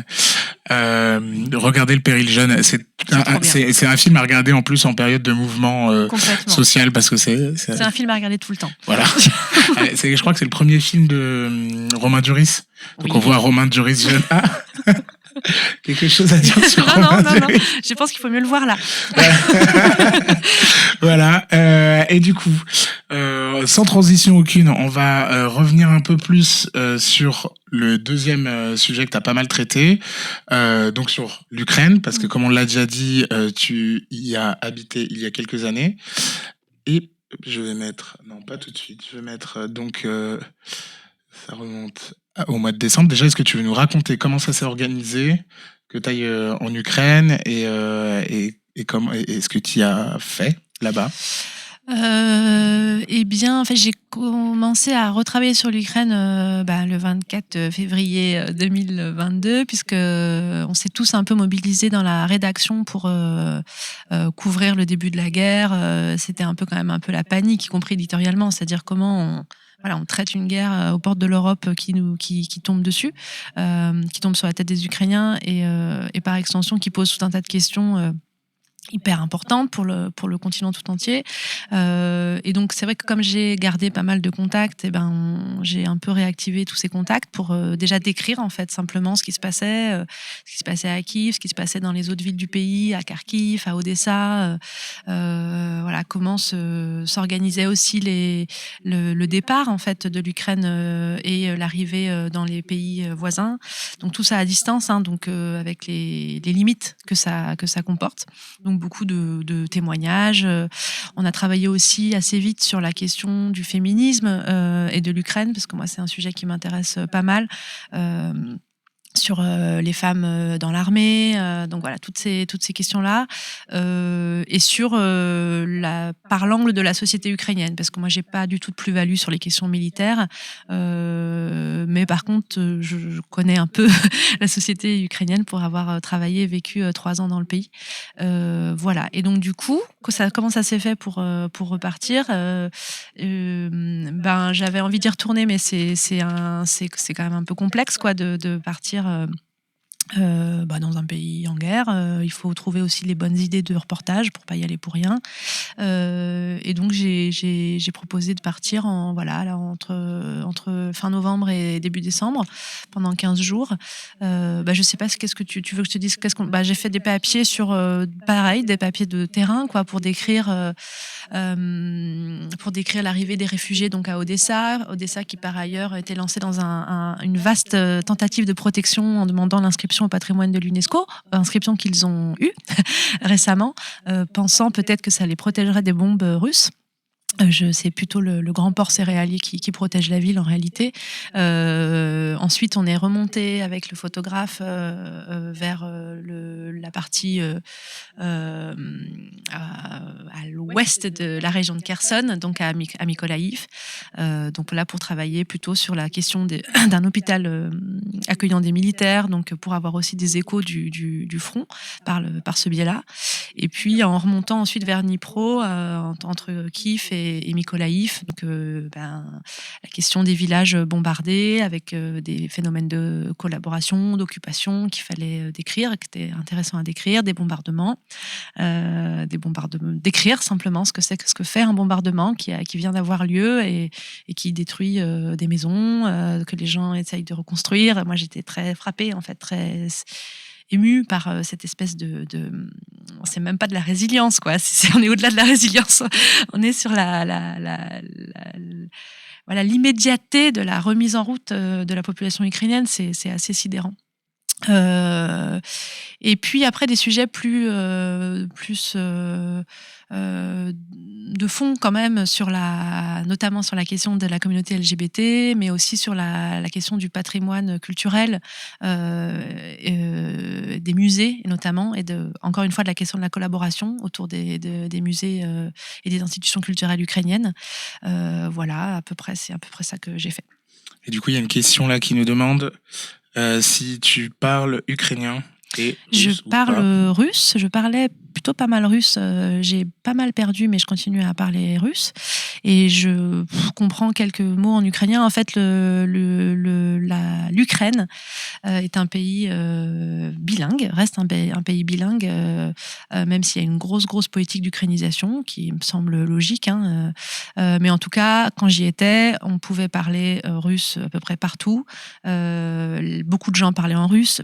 En Ukraine, c'est marrant, pendant longtemps, les gens parlaient en ukrainien et tu pouvais répondre même entre les Ukrainiens, je veux dire. Un Ukrainien parlait en ukrainien et un autre Ukrainien russophone lui répondait en russe et la conversation se poursuivait comme ça dans les deux langues. Les choses se sont un peu tendues depuis 2014 et encore plus depuis 2022. Mais c'était un pays bilingue. Et en fait, moi, je parle russe parce qu'avant, j'étais au Kyrgyzstan, qui fait partie de l'ex-Union soviétique. Et donc, la langue, un peu la lingua franca de toute cette zone, c'est le russe. On peut aussi le regretter, c'est une forme de colonialisme culturel et linguistique, mais en tout cas, c'était la langue qui m'a permis de travailler au Kyrgyzstan, en Ukraine, en Géorgie, en Moldavie, voilà, la langue commune. Donc malheureusement, je ne parle pas ukrainien. Et du coup, il y a deux personnes qui nous demandent, quand vous revenez d'Ukraine, est-ce que vous avez un suivi ? J'imagine que vous avez vu des choses dures, et comment avez-vous vécu votre retour d'Ukraine ? En Ukraine ? En Ukraine. Oui, c'est l'autre question. Des choses dures, le plus dur c'est pour les Ukrainiens, donc et voilà, oui, non, c'est pas drôle, mais on n'a pas de suivi. Enfin, on peut tout à fait avoir un suivi, hein, mais c'est pas du tout que sur ce sujet. Mediapart est assez fortiche, je dirais, sur la prise en compte de la souffrance au travail, d'où qu'elle vienne, de plus en plus en tout cas, et donc que ça soit sur des sujets d'enquête compliqués, des rapports aux sources difficiles, des sujets qui peuvent un peu hanter aussi. Je pense évidemment au sujet sur les violences sexistes et sexuelles, mais aussi sur la souffrance au travail, ou plus simplement de la difficulté, quoi. On peut avoir accès à un soutien psychologique. Et moi, j'en ai pas du tout éprouvé le besoin, mais c'est sûr que pour répondre à la question comment avez-vous vécu votre retour en Ukraine, c'était extrêmement émouvant et passionnant en fait, et très très fort de revoir ce pays qu'on a connu en paix, de le retrouver en guerre. Oui, en fait, il y a une grosse différence. La question c'est, y a-t-il une grosse différence entre la langue russe et ukrainienne ? Oui, il y a une vraie différence. C'est-à-dire, souvent on prend les exemples. C'est comme si un Français entendait de l'italien. Donc en fait, il comprend des choses, mais il n'est pas capable de la parler comme ça. Ou comme si pour un Russe, l'Ukrainien lui sera familier comme du polonais. Voilà, à peu près. Ok. Et comment vous vous répartissez, parce que du coup il y a plusieurs personnes du journal qui sont rendues, donc on le disait tout à l'heure, il y a Karine Fouteau qui est la co-directrice éditoriale, si je me trompe pas, de Mediapart, qui y est en ce moment et qui donc écrit des articles. Avant il y avait Laurent Gélin qui était, et il me semble que Nejma Abrahim y est allé, Rachida El Azouzi est allé, il y a Christophe Guegnaud, bien sûr, qui est allé 2 fois, François Bonnet aussi, au tout début du conflit. En fait, on roule en essayant de suivre avec les moyens qu'on a, qui sont pas énormes. On essaye de travailler aussi avec des pigistes qui sont sur place. Clara Marchaud, qui a été sur place aussi pendant un moment. Donc, on essaye de garder une couverture, mais c'est pas simple parce que il y a pas que l'Ukraine non plus à couvrir dans le monde, et puis il y a la Russie à couvrir à côté de l'Ukraine d'une certaine manière, c'est les 2 faces d'une même pièce, et puis il y a plein d'autres questions que celles du terrain en fait aussi. Il y a les questions militaires, les questions diplomatiques, donc bon, mais par contre ça nous paraît, je crois, essentiel, on essaye de le faire, que des gens continuent à y aller, parce qu'en fait là, d'abord il y a la question de l'usure, la question de la 2e année de guerre qui va commencer.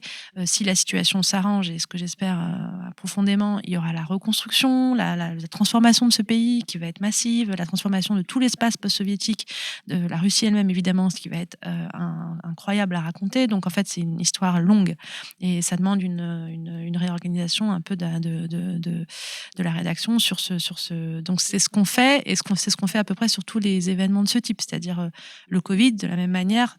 Genre gros événement mondial, on s'est tous un peu réorientés. Donc ça peut pas durer toujours, mais le temps qu'on peut, on essaye de le faire. De la même façon que moi là j'ai revu des anciennes émissions. D'ailleurs, si vous voulez le faire, allez regarder les anciens lives. Notamment, il y en avait un sur l'Ukraine en 2014 au moment de Euromaïdan, etc., qui sont passionnants. Et c'était à peu près, enfin je sais plus si c'est dans la même émission ou pas, mais la même chose sur les révolutions dans les pays arabes, où pareil, il y avait une mobilisation générale assez incroyable. Et sur ce que tu disais aussi sur les questions militaires, j'en profite pour les gens qui ne le savent pas, on a désormais une nouvelle émission qui s'appelle Retex, donc qui est un terme utilisé. C'est trop bien. Tu veux la présenter peut-être? Non, vas-y. Du coup, Retex, qui est donc une émission qui est co-présentée par Justine Brabant et Fabien Escalona. Merci. Et qui a lieu toutes les 2 semaines. Toutes les 2 semaines. Je crois que c'est diffusé le lundi, mais j'en suis pas sûre. En tout cas, toutes les 2 semaines. Et ça traite des questions militaires. La dernière est sur les tranchées. Et franchement, c'est passionnant. Sur les correspondances entre les tranchées. Et ça, vraiment, quand on est sur le terrain, c'est incroyable de voir des tranchées au XXIe siècle. Voilà, des guerres d'artillerie, de position un peu à l'ancienne. Et donc, ils font une émission sur ça, sur cette correspondance entre la Première Guerre mondiale et ce qui se passe aujourd'hui entre la Russie et l'Ukraine. Et on remercie Attire Larigot qui a déjà mis le lien dans le chat si vous voulez voir ça. Il me semble que c'est en accès libre. Mais si ça ne l'est pas, normalement, abonnez-vous. Je crois. Mais voilà, mais dans tous les cas, abonnez-vous. Et je rappelle qu'il y a une offre gratuite pour 1 mois pour découvrir tous les articles dont on parle et bien plus encore. Et que c'est, encore une fois, sans carte bleue. Et enfin, sans carte bleue. On ne vous demande pas de moyens de paiement pour s'abonner, donc il n'y a pas de renouvellement après. Alors... Je suis contente, on a atteint le point Bandera de la discussion. Et on va y répondre. Alors, vas-y, dis-moi. Non, il y a une question sur où est-ce qu'on va, mais peut-être j'y répondrai plus tard. Non, sur la question d'Arnaud Klarsfeld sur l'admiration des Ukrainiens à Bandera. Donc Bandera, qui est un nationaliste ukrainien pendant la Seconde Guerre mondiale et qui est accusé de collaboration, en tout cas en particulier par les Russes avec l'armée nazie. Donc c'est vraiment une question intéressante. Je dis le point Bandera parce que c'est un peu le point Godwin des Ukrainiens. Donc avec tout ce que ça charrie de vrai et de faux. Donc les Ukrainiens, enfin l'Ukraine dans ce qu'elle était à l'époque, a fait partie. Les Ukrainiens ont fait partie des gros bataillons de l'armée rouge pour combattre le nazisme. Donc ça, il faut le rappeler toujours. C'est les Ukrainiens qui ont subi le plus de pertes quand on parle des Russes qui ont tant souffert pendant la Seconde Guerre mondiale, il y avait beaucoup d'Ukrainiens. Mais comme c'était un seul et même empire, on a tendance à l'oublier.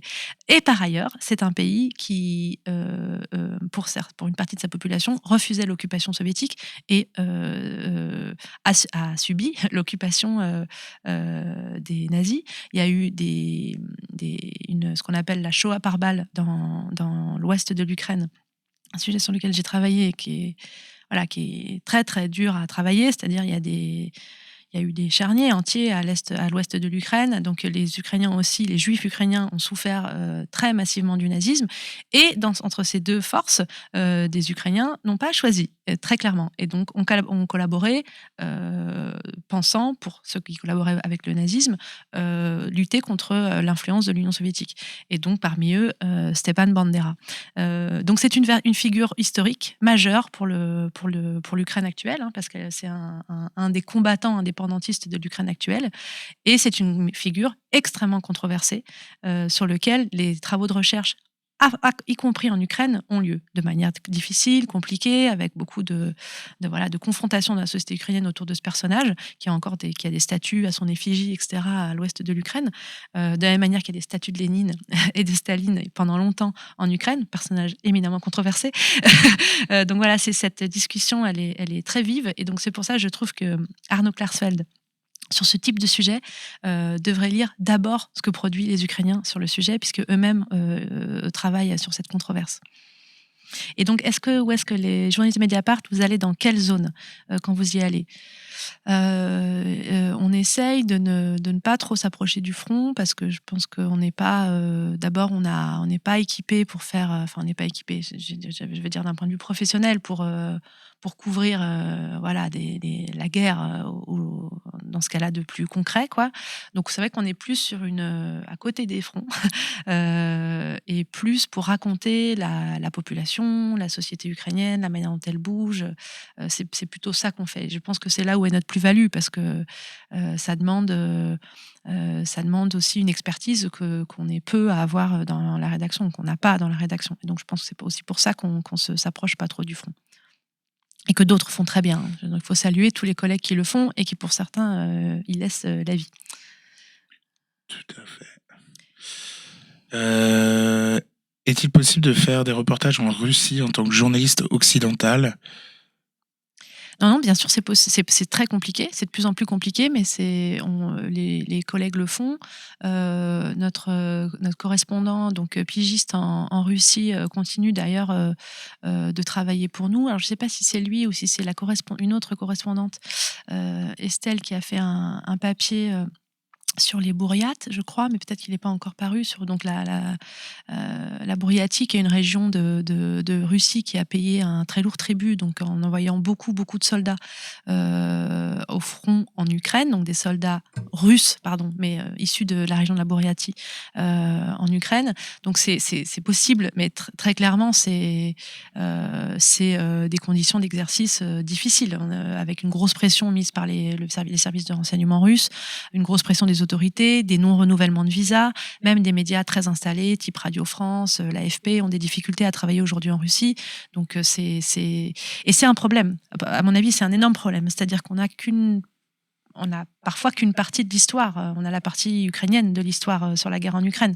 Et il nous manque des informations sur l'autre côté. Et je sais que j'ai des collègues, pas de Mediapart, mais beaucoup de collègues installés en Ukraine européens, qui travaillent pour des médias européens, font des demandes sans cesse pour intégrer l'armée russe, pour intégrer le temps d'un reportage de l'armée russe, pour justement être dans une posture aussi d'objectivité, dans le sens correct du terme, c'est-à-dire aller voir les deux côtés, ce qui n'empêche pas de dire qu'il y a un agresseur, un agressé, mais en tout cas comprendre les dynamiques des deux côtés et qui se font refuser évidemment l'accueil dans les bataillons russes, quoi. Donc c'est voilà. Mais des collègues tentent de le faire et c'est pas simple. Très bien. On va peut-être s'arrêter là parce que l'heure tourne et je crois que tu as... Je peux rester Tu peux encore encore un quart d'heure, comme tu Très veux. bien. On C'est peut parler du toi qui papier vois. Vas-y. peut-être sur la communauté LGBT, si tu... Eh bien si ouais. tu veux. Est-ce que je commence à le lire dès maintenant? Carrément. Parfait. Et alors, il faut juste que je le retrouve. Je me l'étais mis de côté.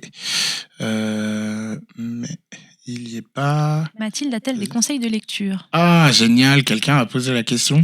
À chaque fois, on précise aux journalistes et aux gens qu'on invite abonnez-vous que c'est une question qui vient souvent. Et en réalité, moi, elle était jamais tombée avec moi. Et du coup, je t'ai demandé si tu avais une idée. Oui. Soit en lien avec l'Ukraine. Et pour là, je continue à faire la pub. Il y a un super livre d'un journaliste très connu à moustache qui s'appelle L'épreuve et la contre-épreuve. On fait sa pub ici parce qu'on est très corporatiste. Non, mais parce qu'en vrai, c'est bien. Il est derrière caché. L'épreuve et la contre-épreuve de Edoui Plenel sur le sujet. Et un autre livre d'Edoui Plenel sur l'Ukraine et la position de la gauche sur le sujet qui est aussi intéressant. Mais moi, c'est pas un livre sur l'Ukraine dont je voulais vous parler. Il y en a plein de bien, il y en a plein de pas très bien aussi, donc faites le tri sur les livres express qui sortent là pendant la guerre en Ukraine. Attention, tout le monde n'a pas quelque chose à dire sur ce sujet. Mais en tout cas, sur l'éducation, j'ai été moi très bouleversée. Je pense que je vais y revenir dans le cadre d'un papier ou d'une émission, parce que j'en profite pour préciser que on a une émission sur l'éducation qui s'appelle À bonne école sur Mediapart, et donc voilà. Pour ceux que ça intéresse et qui sont passionnés d'éducation, il faut aller regarder ce qu'on a produit. Et donc, dans le cadre de cette émission, il est possible que je fasse un sujet sur un livre qui s'appelle Lettre à une maîtresse d'école, qui est la traduction d'un texte italien écrit par les élèves de Barbiana, donc dans les années 60, qui est un texte ravageur sur l'école publique italienne de l'époque. Donc dit comme ça, c'est étrange parce qu'on est plutôt, nous, à traiter les maux de l'école publique en particulier. Mais c'est un texte très très fort sur des jeunes lycéens donc italiens des années 60 qui étudient dans une école alternative dans les montagnes d'Italie et qui écrivent un texte collectif pour dire à quel point l'école italienne de cette époque est une école de riches, une école qui exclut les pauvres, une école qui ne prend pas soin des fils et filles d'ouvriers. Donc voilà, c'est au vitriol, c'est passionnant, ça dit plein de choses sur notre propre sur l'école d'aujourd'hui, l'école française d'aujourd'hui. D'ailleurs, c'est pour ça qu'il a été qu'il a été traduit en français et édité récemment. Donc, ça s'appelle Lettre à une professeure, les enfants de Barbiana. C'est avec une préface de Pasolini, le cinéaste, et ça a été également préfacé par Laurence de Coq, qui a, je crois, travaillé à la publication de cet ouvrage. C'est aux éditions Agone. Franchement, c'est pour n'importe quel, je crois, jeune professeur d'aujourd'hui, il faut lire ce texte parce que ça indique toute la violence aussi que peut être une école qui n'est pas pensée pour les plus pauvres. Voilà. Et du coup, puisque tu parlais de l'émission, je vais faire un petit tuto pour tout le monde. Là, quand vous arrivez sur Mediapart, pour retrouver l'émission télé dont tu parlais, donc émission télé, émission vidéo, qui n'est pas sur Twitch. J'ai vu dans le chat qu'on nous demandait donc sur le site, mais aussi sur le site. Il suffit d'aller donc en haut sur vidéo. Je continue le tuto et là on retrouve tous les programmes vidéo, que ce soit, comme vous voyez, les capsules un peu courtes, les vidéos de Usul, mais aussi abonnez-vous. Là vous voyez ma grosse tête avec Khadija qui montre. Ouais, on avait oublié de prendre la photo pour la petite capsule et en fait du coup j'ai pris au pif. Mais on va devoir faire pareil parce que j'ai oublié de faire la photo encore aujourd'hui. Mais c'est pas grave. Et donc quand on descend, en bas on a l'émission Retex dont on vous a parlé tout à l'heure, à l'air libre, que vous connaissez, nous, et juste en dessous vous avez toutes les différentes émissions avec À bonne école, et cette fois-ci c'est toi. Voilà. Et aussi l'Esprit critique, Ouvrez l'Élysée, et toutes les productions vidéo. Voilà, les gens le savent pas, mais ce site est bien fait et joli. Donc, Et merci d'avoir mis fouiller. la référence de Lettres à une maîtresse d'école dans le chat, ça c'est chouette. waouh. Et sur l'éducation également, on fait une émission demain sur l'actu du spoil. moment. Je spoil, pardon, bah, tu le rediras. Mais je le redirai. Mais oui, abonnez-vous. Non, à l'air À l'air libre libre. demain, spécial sur l'éducation nationale. Tu y seras? Bien sûr, j'y serai. Ouais, forcément. Et une autre émission, mais évidemment, j'ai oublié de la noter. Je crois que c'est jeudi sur le marché de l'énergie, sur comment la France va sortir du marché européen de l'énergie. Donc voilà, et je parlerai de la suite après. On va se lire le petit article qui est passionnant. Ukraine, la guerre, un puissant accélérateur pour les droits LGBT+. Est-ce qu'il y a d'autres choses avant? On y va. Effectivement. Alors, depuis le début de l'invasion en Ukraine, de plus en plus de soldats ukrainiens portent publiquement les revendications des personnes LGBT+. En particulier, sur la demande d'une union civile entre partenaires du même sexe. L'enjeu, en temps de guerre, est capital. Des hommes et des femmes meurent au combat sans que leurs proches ne puissent revendiquer aucun droit sur leur corps. C'est un article qui a été sorti le 5 décembre 2022. Kiev, Ukraine, le code de la famille ukrainienne définit le mariage comme le fait de prendre soin de son conjoint. Or, c'est exactement ce que j'ai l'intention de faire. Tu vas devoir m'aider sur les noms. Leda Kosmachevskaya. C'est encore mieux dit. Tu peux dire Leda, je pense. Voilà, on va faire ça. Merci. Le regard clair et acéré pourrait être l'image même de la détermination. Cette jeune femme a reçu il y a quelques semaines l'appel d'un ami d'enfance engagé dans l'armée ukrainienne depuis les tout premiers jours de l'invasion russe. Comme elle, cet homme a quitté la Crimée en 2014. Tous deux sont des réfugiés de l'intérieur depuis 8 ans. Le jour où le portable de Leda sonne, cet ami s'apprête à partir au front avec son bataillon. La jeune femme comprend immédiatement sur quoi portera la conversation. Selon la loi ukrainienne, seuls les proches officiels, parents, frères, sœurs, maris ou femmes, sont autorisés à reconnaître le corps d'un soldat mort au combat, peuvent obtenir un droit de visite à l'hôpital en cas de blessure ou encore prendre des décisions comme le maintien ou non en réanimation. Or, l'ami de Leda est homosexuel, il aime un homme avec lequel il vit en couple depuis 15 ans. Son compagnon n'a donc, en l'absence de mariage ou d'union civile pour les couples de même sexe, en Ukraine strictement aucun droit. Mon rôle est simplement de servir d'intermédiaire entre l'État et son partenaire, explique Leda. Je n'ai pas d'intimité avec cet ami et aucun lien amoureux, mais j'ai un pouvoir légal d'intervenir. Après quelques heures de réflexion, Leda accepte cette demande en mariage cette demande en mariage. Pour les militaires, pompiers, policiers engagés dans un couple hétérosexuel, la procédure a été extrêmement simplifiée depuis le début de la guerre et peut se faire en ligne sur simple approbation d'un commandant d'unité. Une fois que nous sommes mis d'accord, j'ai demandé plein de détails à mon ami, son surnom dans l'armée, ses signes physiques particuliers, s'il fallait le maintenir en vie ou pas. En cas de compensation financière, c'est également moi qui pourrais toucher cet argent, et le transmettre à son partenaire. Puis, cette communicante de profession s'est prise en photo, le corps entouré d'un drap blanc, et a posté un long texte sur les réseaux sociaux ukrainiens, un geste totalement assumé et concerté avec son ami militaire. Cette injustice nous concerne tous. Il y a encore pas mal de gens qui cachent leur homosexualité à leurs parents et ils n'ont pas forcément confiance dans leur famille proche, explique Leda. En Crimée, nous avons également vu le cas où les parents sont devenus des pro-russes acharnés et cela a créé de multiples ruptures. Moi-même, je suis mère célibataire et je ne voudrais pas que ma propre mère soit impliquée dans l'éducation de mon enfant si un malheur devait m'arriver. Le choix de Leda résonne fortement dans une société ukrainienne bouleversée par la guerre. En juillet 2022, en plein conflit, une pétition adressée à Volodymyr Zelensky demandait la légalisation du mariage pour les couples de même sexe, a reçu plus de 25 000 signatures de soutien.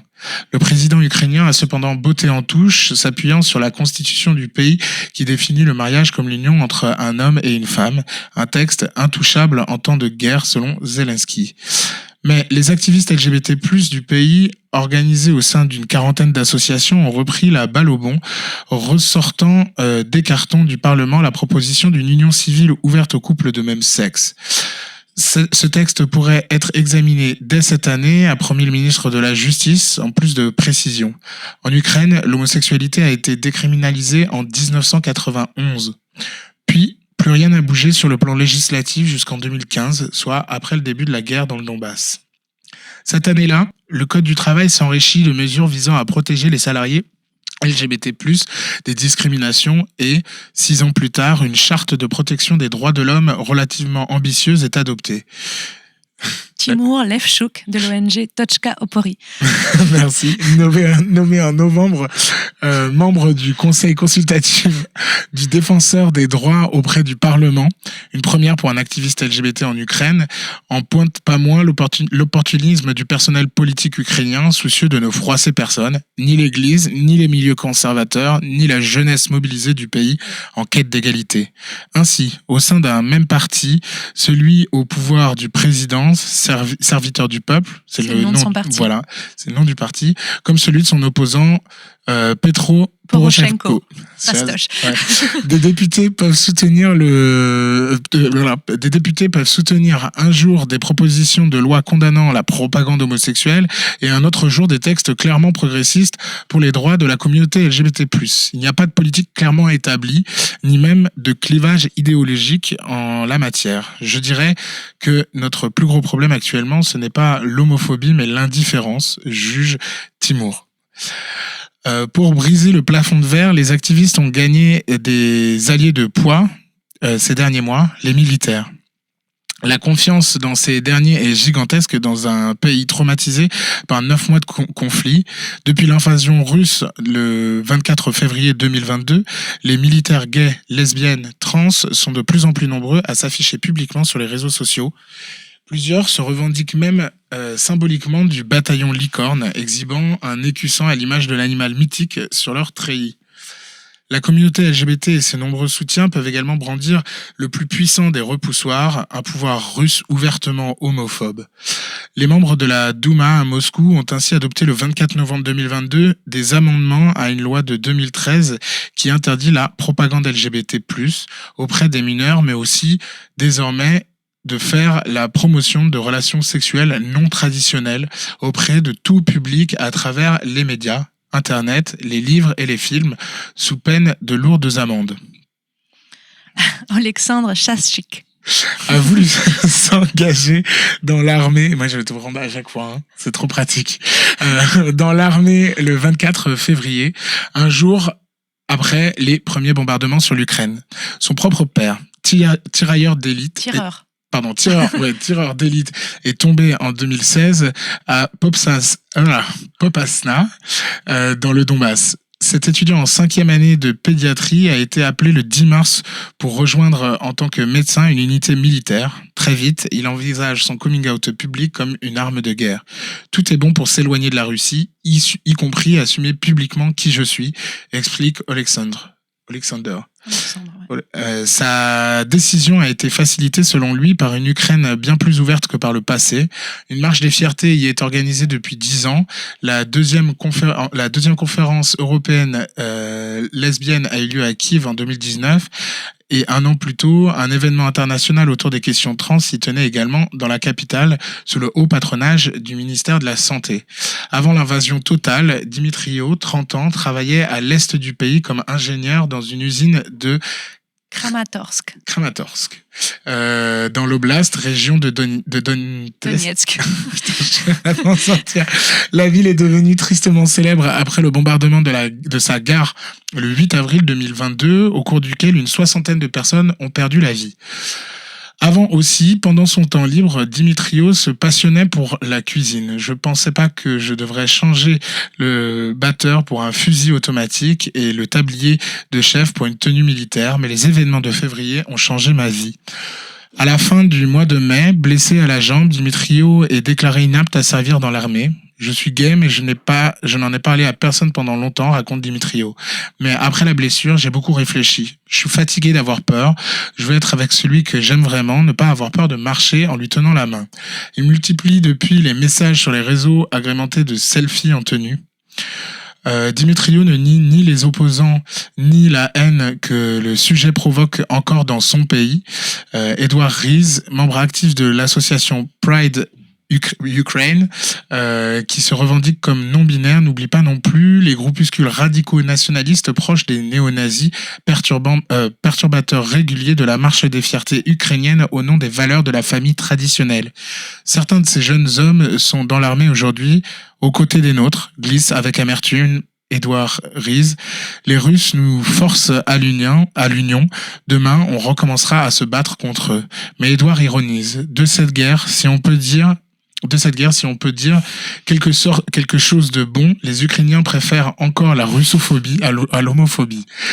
Ces militants et militantes pour l'égalité des droits possèdent une autre carte à leur manche, l'Europe. Le 23 juin 2022, l'Ukraine a été reconnue officiellement candidate à l'intégration dans l'Union européenne, ce qui implique de réviser une partie de son code civil, notamment en matière de lutte contre les discriminations.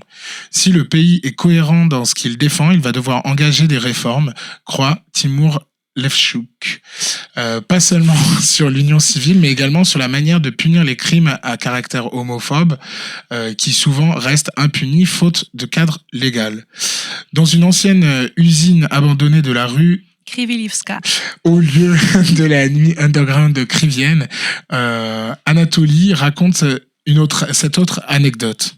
J'apportais du matériel à nos soldats, dont plusieurs paires de lunettes de vision nocturne qui coûtent une fortune. Les gars étaient comme des fous, c'était les premières qu'ils avaient entre les mains. J'ai dit à dessein, ce matériel a été collecté par des volontaires LGBT. Vous en voulez quand même? Les soldats étaient interloqués, mais ils ont gardé les lunettes. Anatoly participe à l'organisation depuis cet été de soirées dédiées à la liberté, largement tournées vers un public LGBT+, à l'intérieur de ces espaces, aux aires de cathédrales industrielles.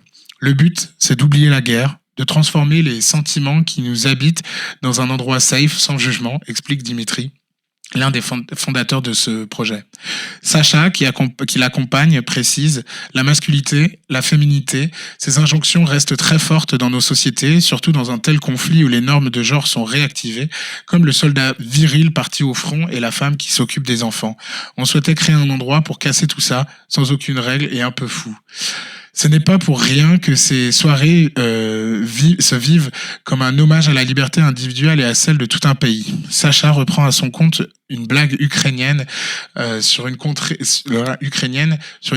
en révolution perpétuelle où les dirigeants repartent en général aussi vite qu'ils sont arrivés. Le jeune homme voit dans cette effervescence un ciment pour les droits civiques. Les mentalités étaient déjà en train de changer en Ukraine. La guerre a agi comme un puissant accélérateur pour nos droits. Mais Timur, qui laboure depuis des années le champ institutionnel, insiste. L'union civile entre personnes de même sexe, ce n'est pas un sujet pour l'après-guerre, c'est un sujet pour maintenant. L'armée ne fait pas le tri pour savoir si tu es gay ou pas. Tu pars et tu peux mourir, peut-être sans personne pour prendre soin de toi, sans parler de ceux qui ont des enfants, des familles sans existence légale et qui deviendront très précaires en cas de décès. La population est prête pour changer les choses. La solution législative existe. Il ne nous manque plus que la volonté politique. Quand Leda a publié son histoire et raconté ce mariage comme un fil tendu entre elle et le front, plusieurs commentateurs ont réagi par la négative. On m'avait dit que je médiatisais un problème qui n'est pas à l'ordre du jour, que je manipulais les sentiments en plein conflit, décrit la jeune femme. Eh ben, je suis bien d'accord, c'est un problème que nous aurions dû régler bien avant la guerre. Depuis 8 ans, comme beaucoup en Ukraine, Leda a appris à scruter Internet, à utiliser tous les réseaux à l'étranger pour pouvoir trouver des gilets pare-balles, des équipements militaires légers. Elle organise des collectes d'argent, des médicaments, de nourriture et vit maintenant avec son enfant sous la menace des bombes russes. La jeune femme s'insurge. On s'est tous transformés en machines de guerre et ce serait encore à nous de nous occuper de protéger nos soldats. Payer le prix fort, d'accord, disent ces Ukrainiennes, à condition de vraiment changer le monde. Voilà. Est-ce que tu... Il est trop long cet article. Mais... Il est long mais passionnant et justement ça ramène quelque chose de concret, de réel et qui peut se rapprocher de nos vies en fait. Complètement. Donc c'est pour ça que je voulais le lire, entre autres choses, et vous le savez. Mais du coup, est-ce que tu as des actus par rapport à ça? Là, dans l'article, t'as tiqué au moment où il dit dans l'année il va y avoir. Donc le ministre de la Justice n'a pas présenté ce texte, donc ce texte n'a pas été adopté. Donc c'est la fameuse hésitation perpétuelle renoncement là dont parlait un peu Timur Levchuk. Bon, néanmoins, c'est quand même pour quelqu'un qui a connu l'Ukraine il y a 10 ans, c'est proprement sidérant en fait de voir quand même l'état d'avancement de ces questions dans le pays. C'est très clairement pas du tout assez et la problématique de la qu'est-ce qu'on fait des corps des soldats LGBT remet ça de manière super forte sur la table, mais de fait tout ce qui est montré dans ce papier, c'est ça, c'est que la société a bougé grandement, en particulier depuis 2014, y compris sur ces questions.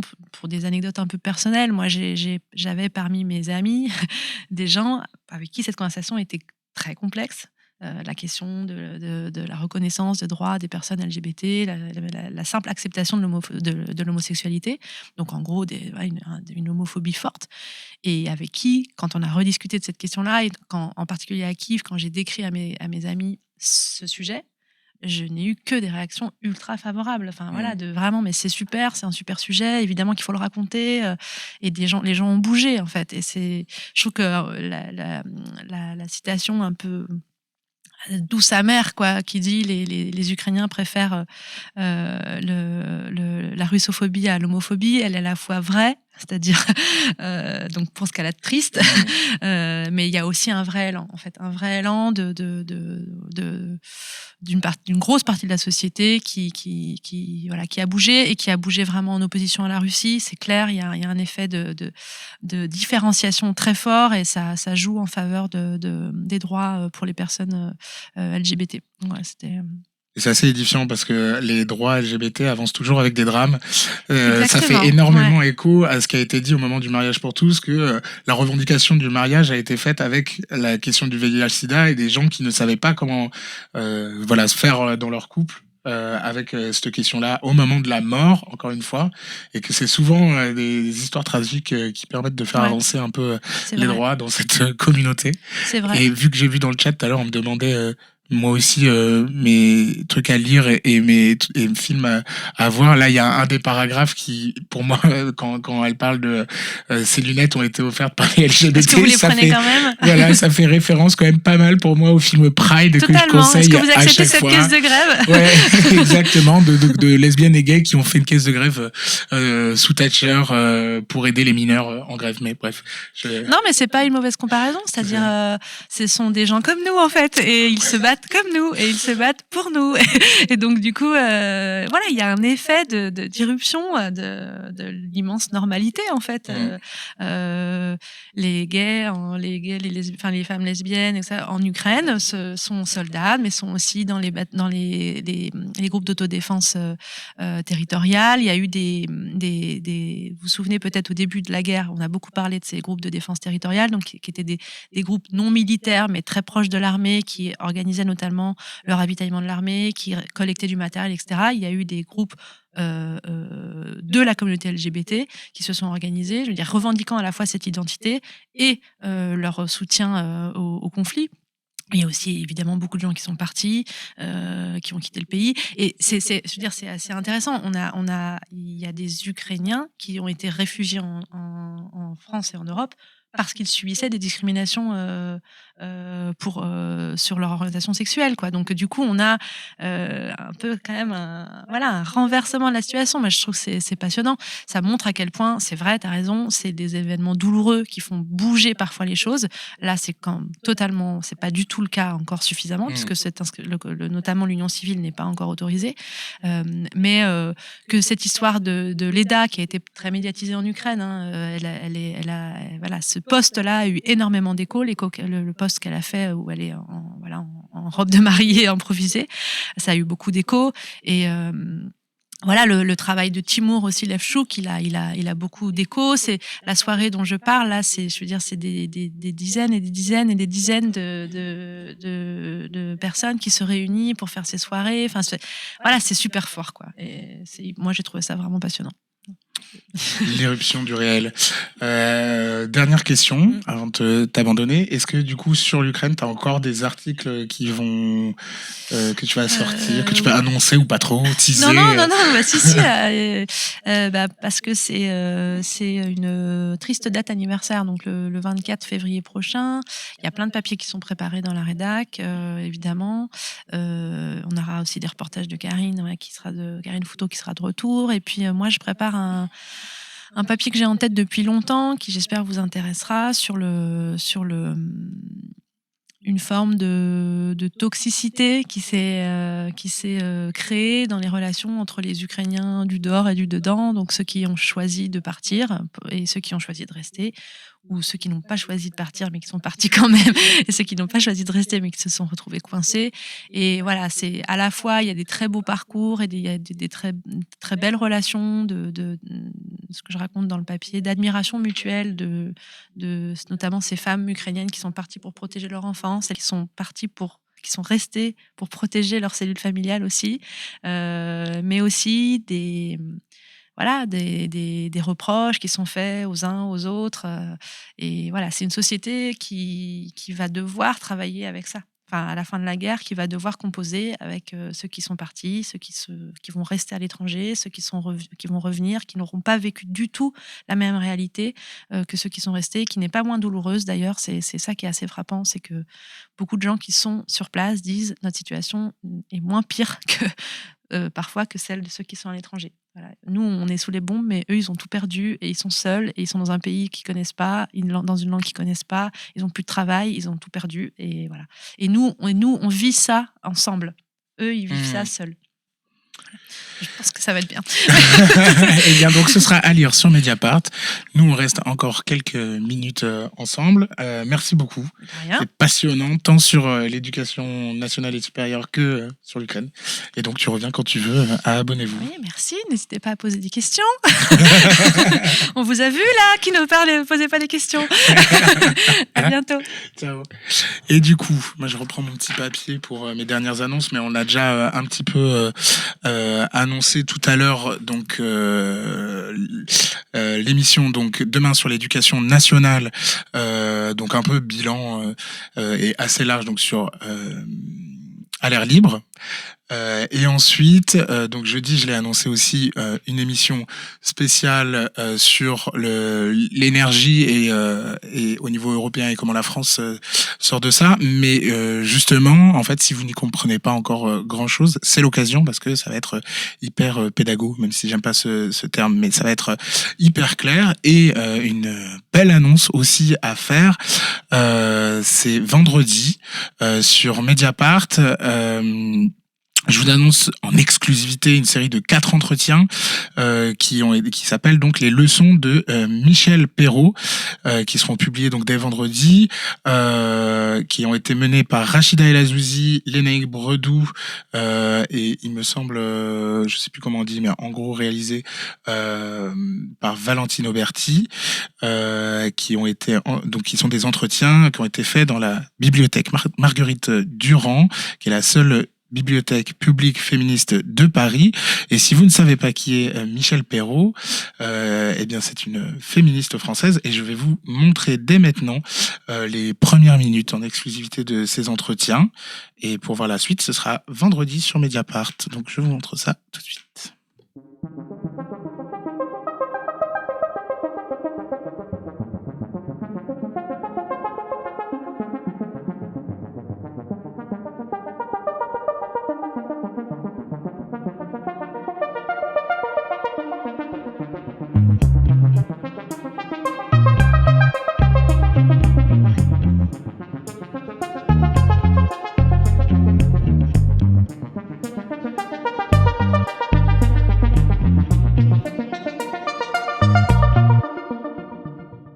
Bienvenue sur Mediapart dans le premier épisode d'une série exceptionnelle consacrée à une pionnière de l'histoire des femmes en France, l'une des plus grandes historiennes et féministes françaises. Bonjour Michel Perrault. Bonjour Rachida. Vous avez 94 ans, dont plus de 70 consacrés à rendre sa place et sa légitimité à la moitié de l'humanité, oubliée d'une histoire rédigée par les hommes. Vous êtes spécialiste de l'histoire des femmes, professeur émérite à l'université Paris 7 Diderot, la fac de Jussieu, un haut lieu de l'émancipation des femmes où vous avez effectué une grande partie de votre carrière. Mais vous n'êtes pas seulement témoin, Michel Perrault. Vous êtes aussi actrice du mouvement des femmes. Nous avons choisi ensemble de se retrouver ici, à la bibliothèque Marguerite Durand, dans le 13e arrondissement de Paris. C'est un lieu hautement symbolique. C'est la seule bibliothèque publique française exclusivement consacrée à l'histoire des femmes, au féminisme et depuis quelques années aux études de genre. Marguerite Durand a été la première femme à fonder un journal, La Fronde, en 1897. Elle avait appelé les femmes à faire une grève du recensement avec cet argument implacable: si nous ne comptons pas, pourquoi nous compte-t-on ? On vous a invité, Michel Perrault, parce que l'un des enjeux de l'histoire des femmes, c'est la mémoire, la transmission de génération en génération, et vous êtes un des maillons essentiels. Commençons par un texte qui a été déterminant pour vous. C'est le manifeste d'Olympe de Gouges, une œuvre majeure des Lumières, qui émisse une jeune figure de l'afroféminisme, nous fait l'honneur de nous lire un extrait. Déclaration des droits de la femme et de la citoyenne, Olympe de Gouges, 1791. Voilà les premières minutes qui donnent envie de voir la suite. Je vous avoue, moi j'ai déjà commencé et c'est vraiment chouette. Et c'est vraiment d'une grande qualité. Autres annonces, donc ça ce sera vendredi, je crois que je l'ai déjà dit 10 fois, mais voilà, au moins vous le savez. Autre chose, j'en ai parlé déjà la semaine dernière, mais donc le 25 mars, ce sera les 15 ans de Mediapart, donc vous pouvez aller voir aussi sur le site, il y a toutes les informations, donc pour les 15 ans qui auront lieu donc au 104 à Paris, mais parce que Mediapart n'est pas qu'un journal parisien, Mediapart fera le tour de France avec 15 villes pour différents petits festivals un peu partout. Et il y aura donc toutes les informations sur Mediapart. Mais on vous attend pour les gens qui sont autour de Paris, sa banlieue, et même si vous venez de loin, vous avez le temps de prendre vos billets pour venir le 25 mars au 104. Ce sera toute la journée. Et voilà. Il me reste à dire merci beaucoup à Jade qui était donc à la modée et qui a encore une fois mis le lien à temps, c'est formidable. Je remercie toutes les personnes aussi qu'on ne voit pas mais qui sont aux réseaux sociaux, qui s'occupent de faire la promo avant, après, etc. Et voilà. Merci à vous d'avoir posé toutes ces questions. Vous pouvez retrouver la semaine prochaine Anna Ferrer, donc qui recevra Nejma Brahim pour la prochaine émission de Abonnez-vous. Hop, et qui sera du coup qui va revenir pas mal sur les questions du Pakistan, parce qu'elle avait fait des reportages au Pakistan. Nejma Brahim qui est aussi au Pôle Inter. Voilà, bonne soirée à tous, et je vous le rappelle une dernière fois, abonnez-vous. Et je le rappelle, là, maintenant que la vidéo est finie, si vous nous regardez en direct, mais aussi si vous nous regardez en replay, il suffit d'aller sur le canal d'abonnement de Twitch. Et il y a un abonnement à un mois gratuit, pour découvrir tous les articles passionnants dont on vous a parlé aujourd'hui. Donc, il n'y a pas de raison de ne pas le faire. D'ailleurs, je vois là qu'il y a Monopoly qui s'est abonné à Mediapart et qui pourra découvrir tout ça. À la semaine prochaine avec Anna, et nous on se retrouve dans 2 semaines. Ciao!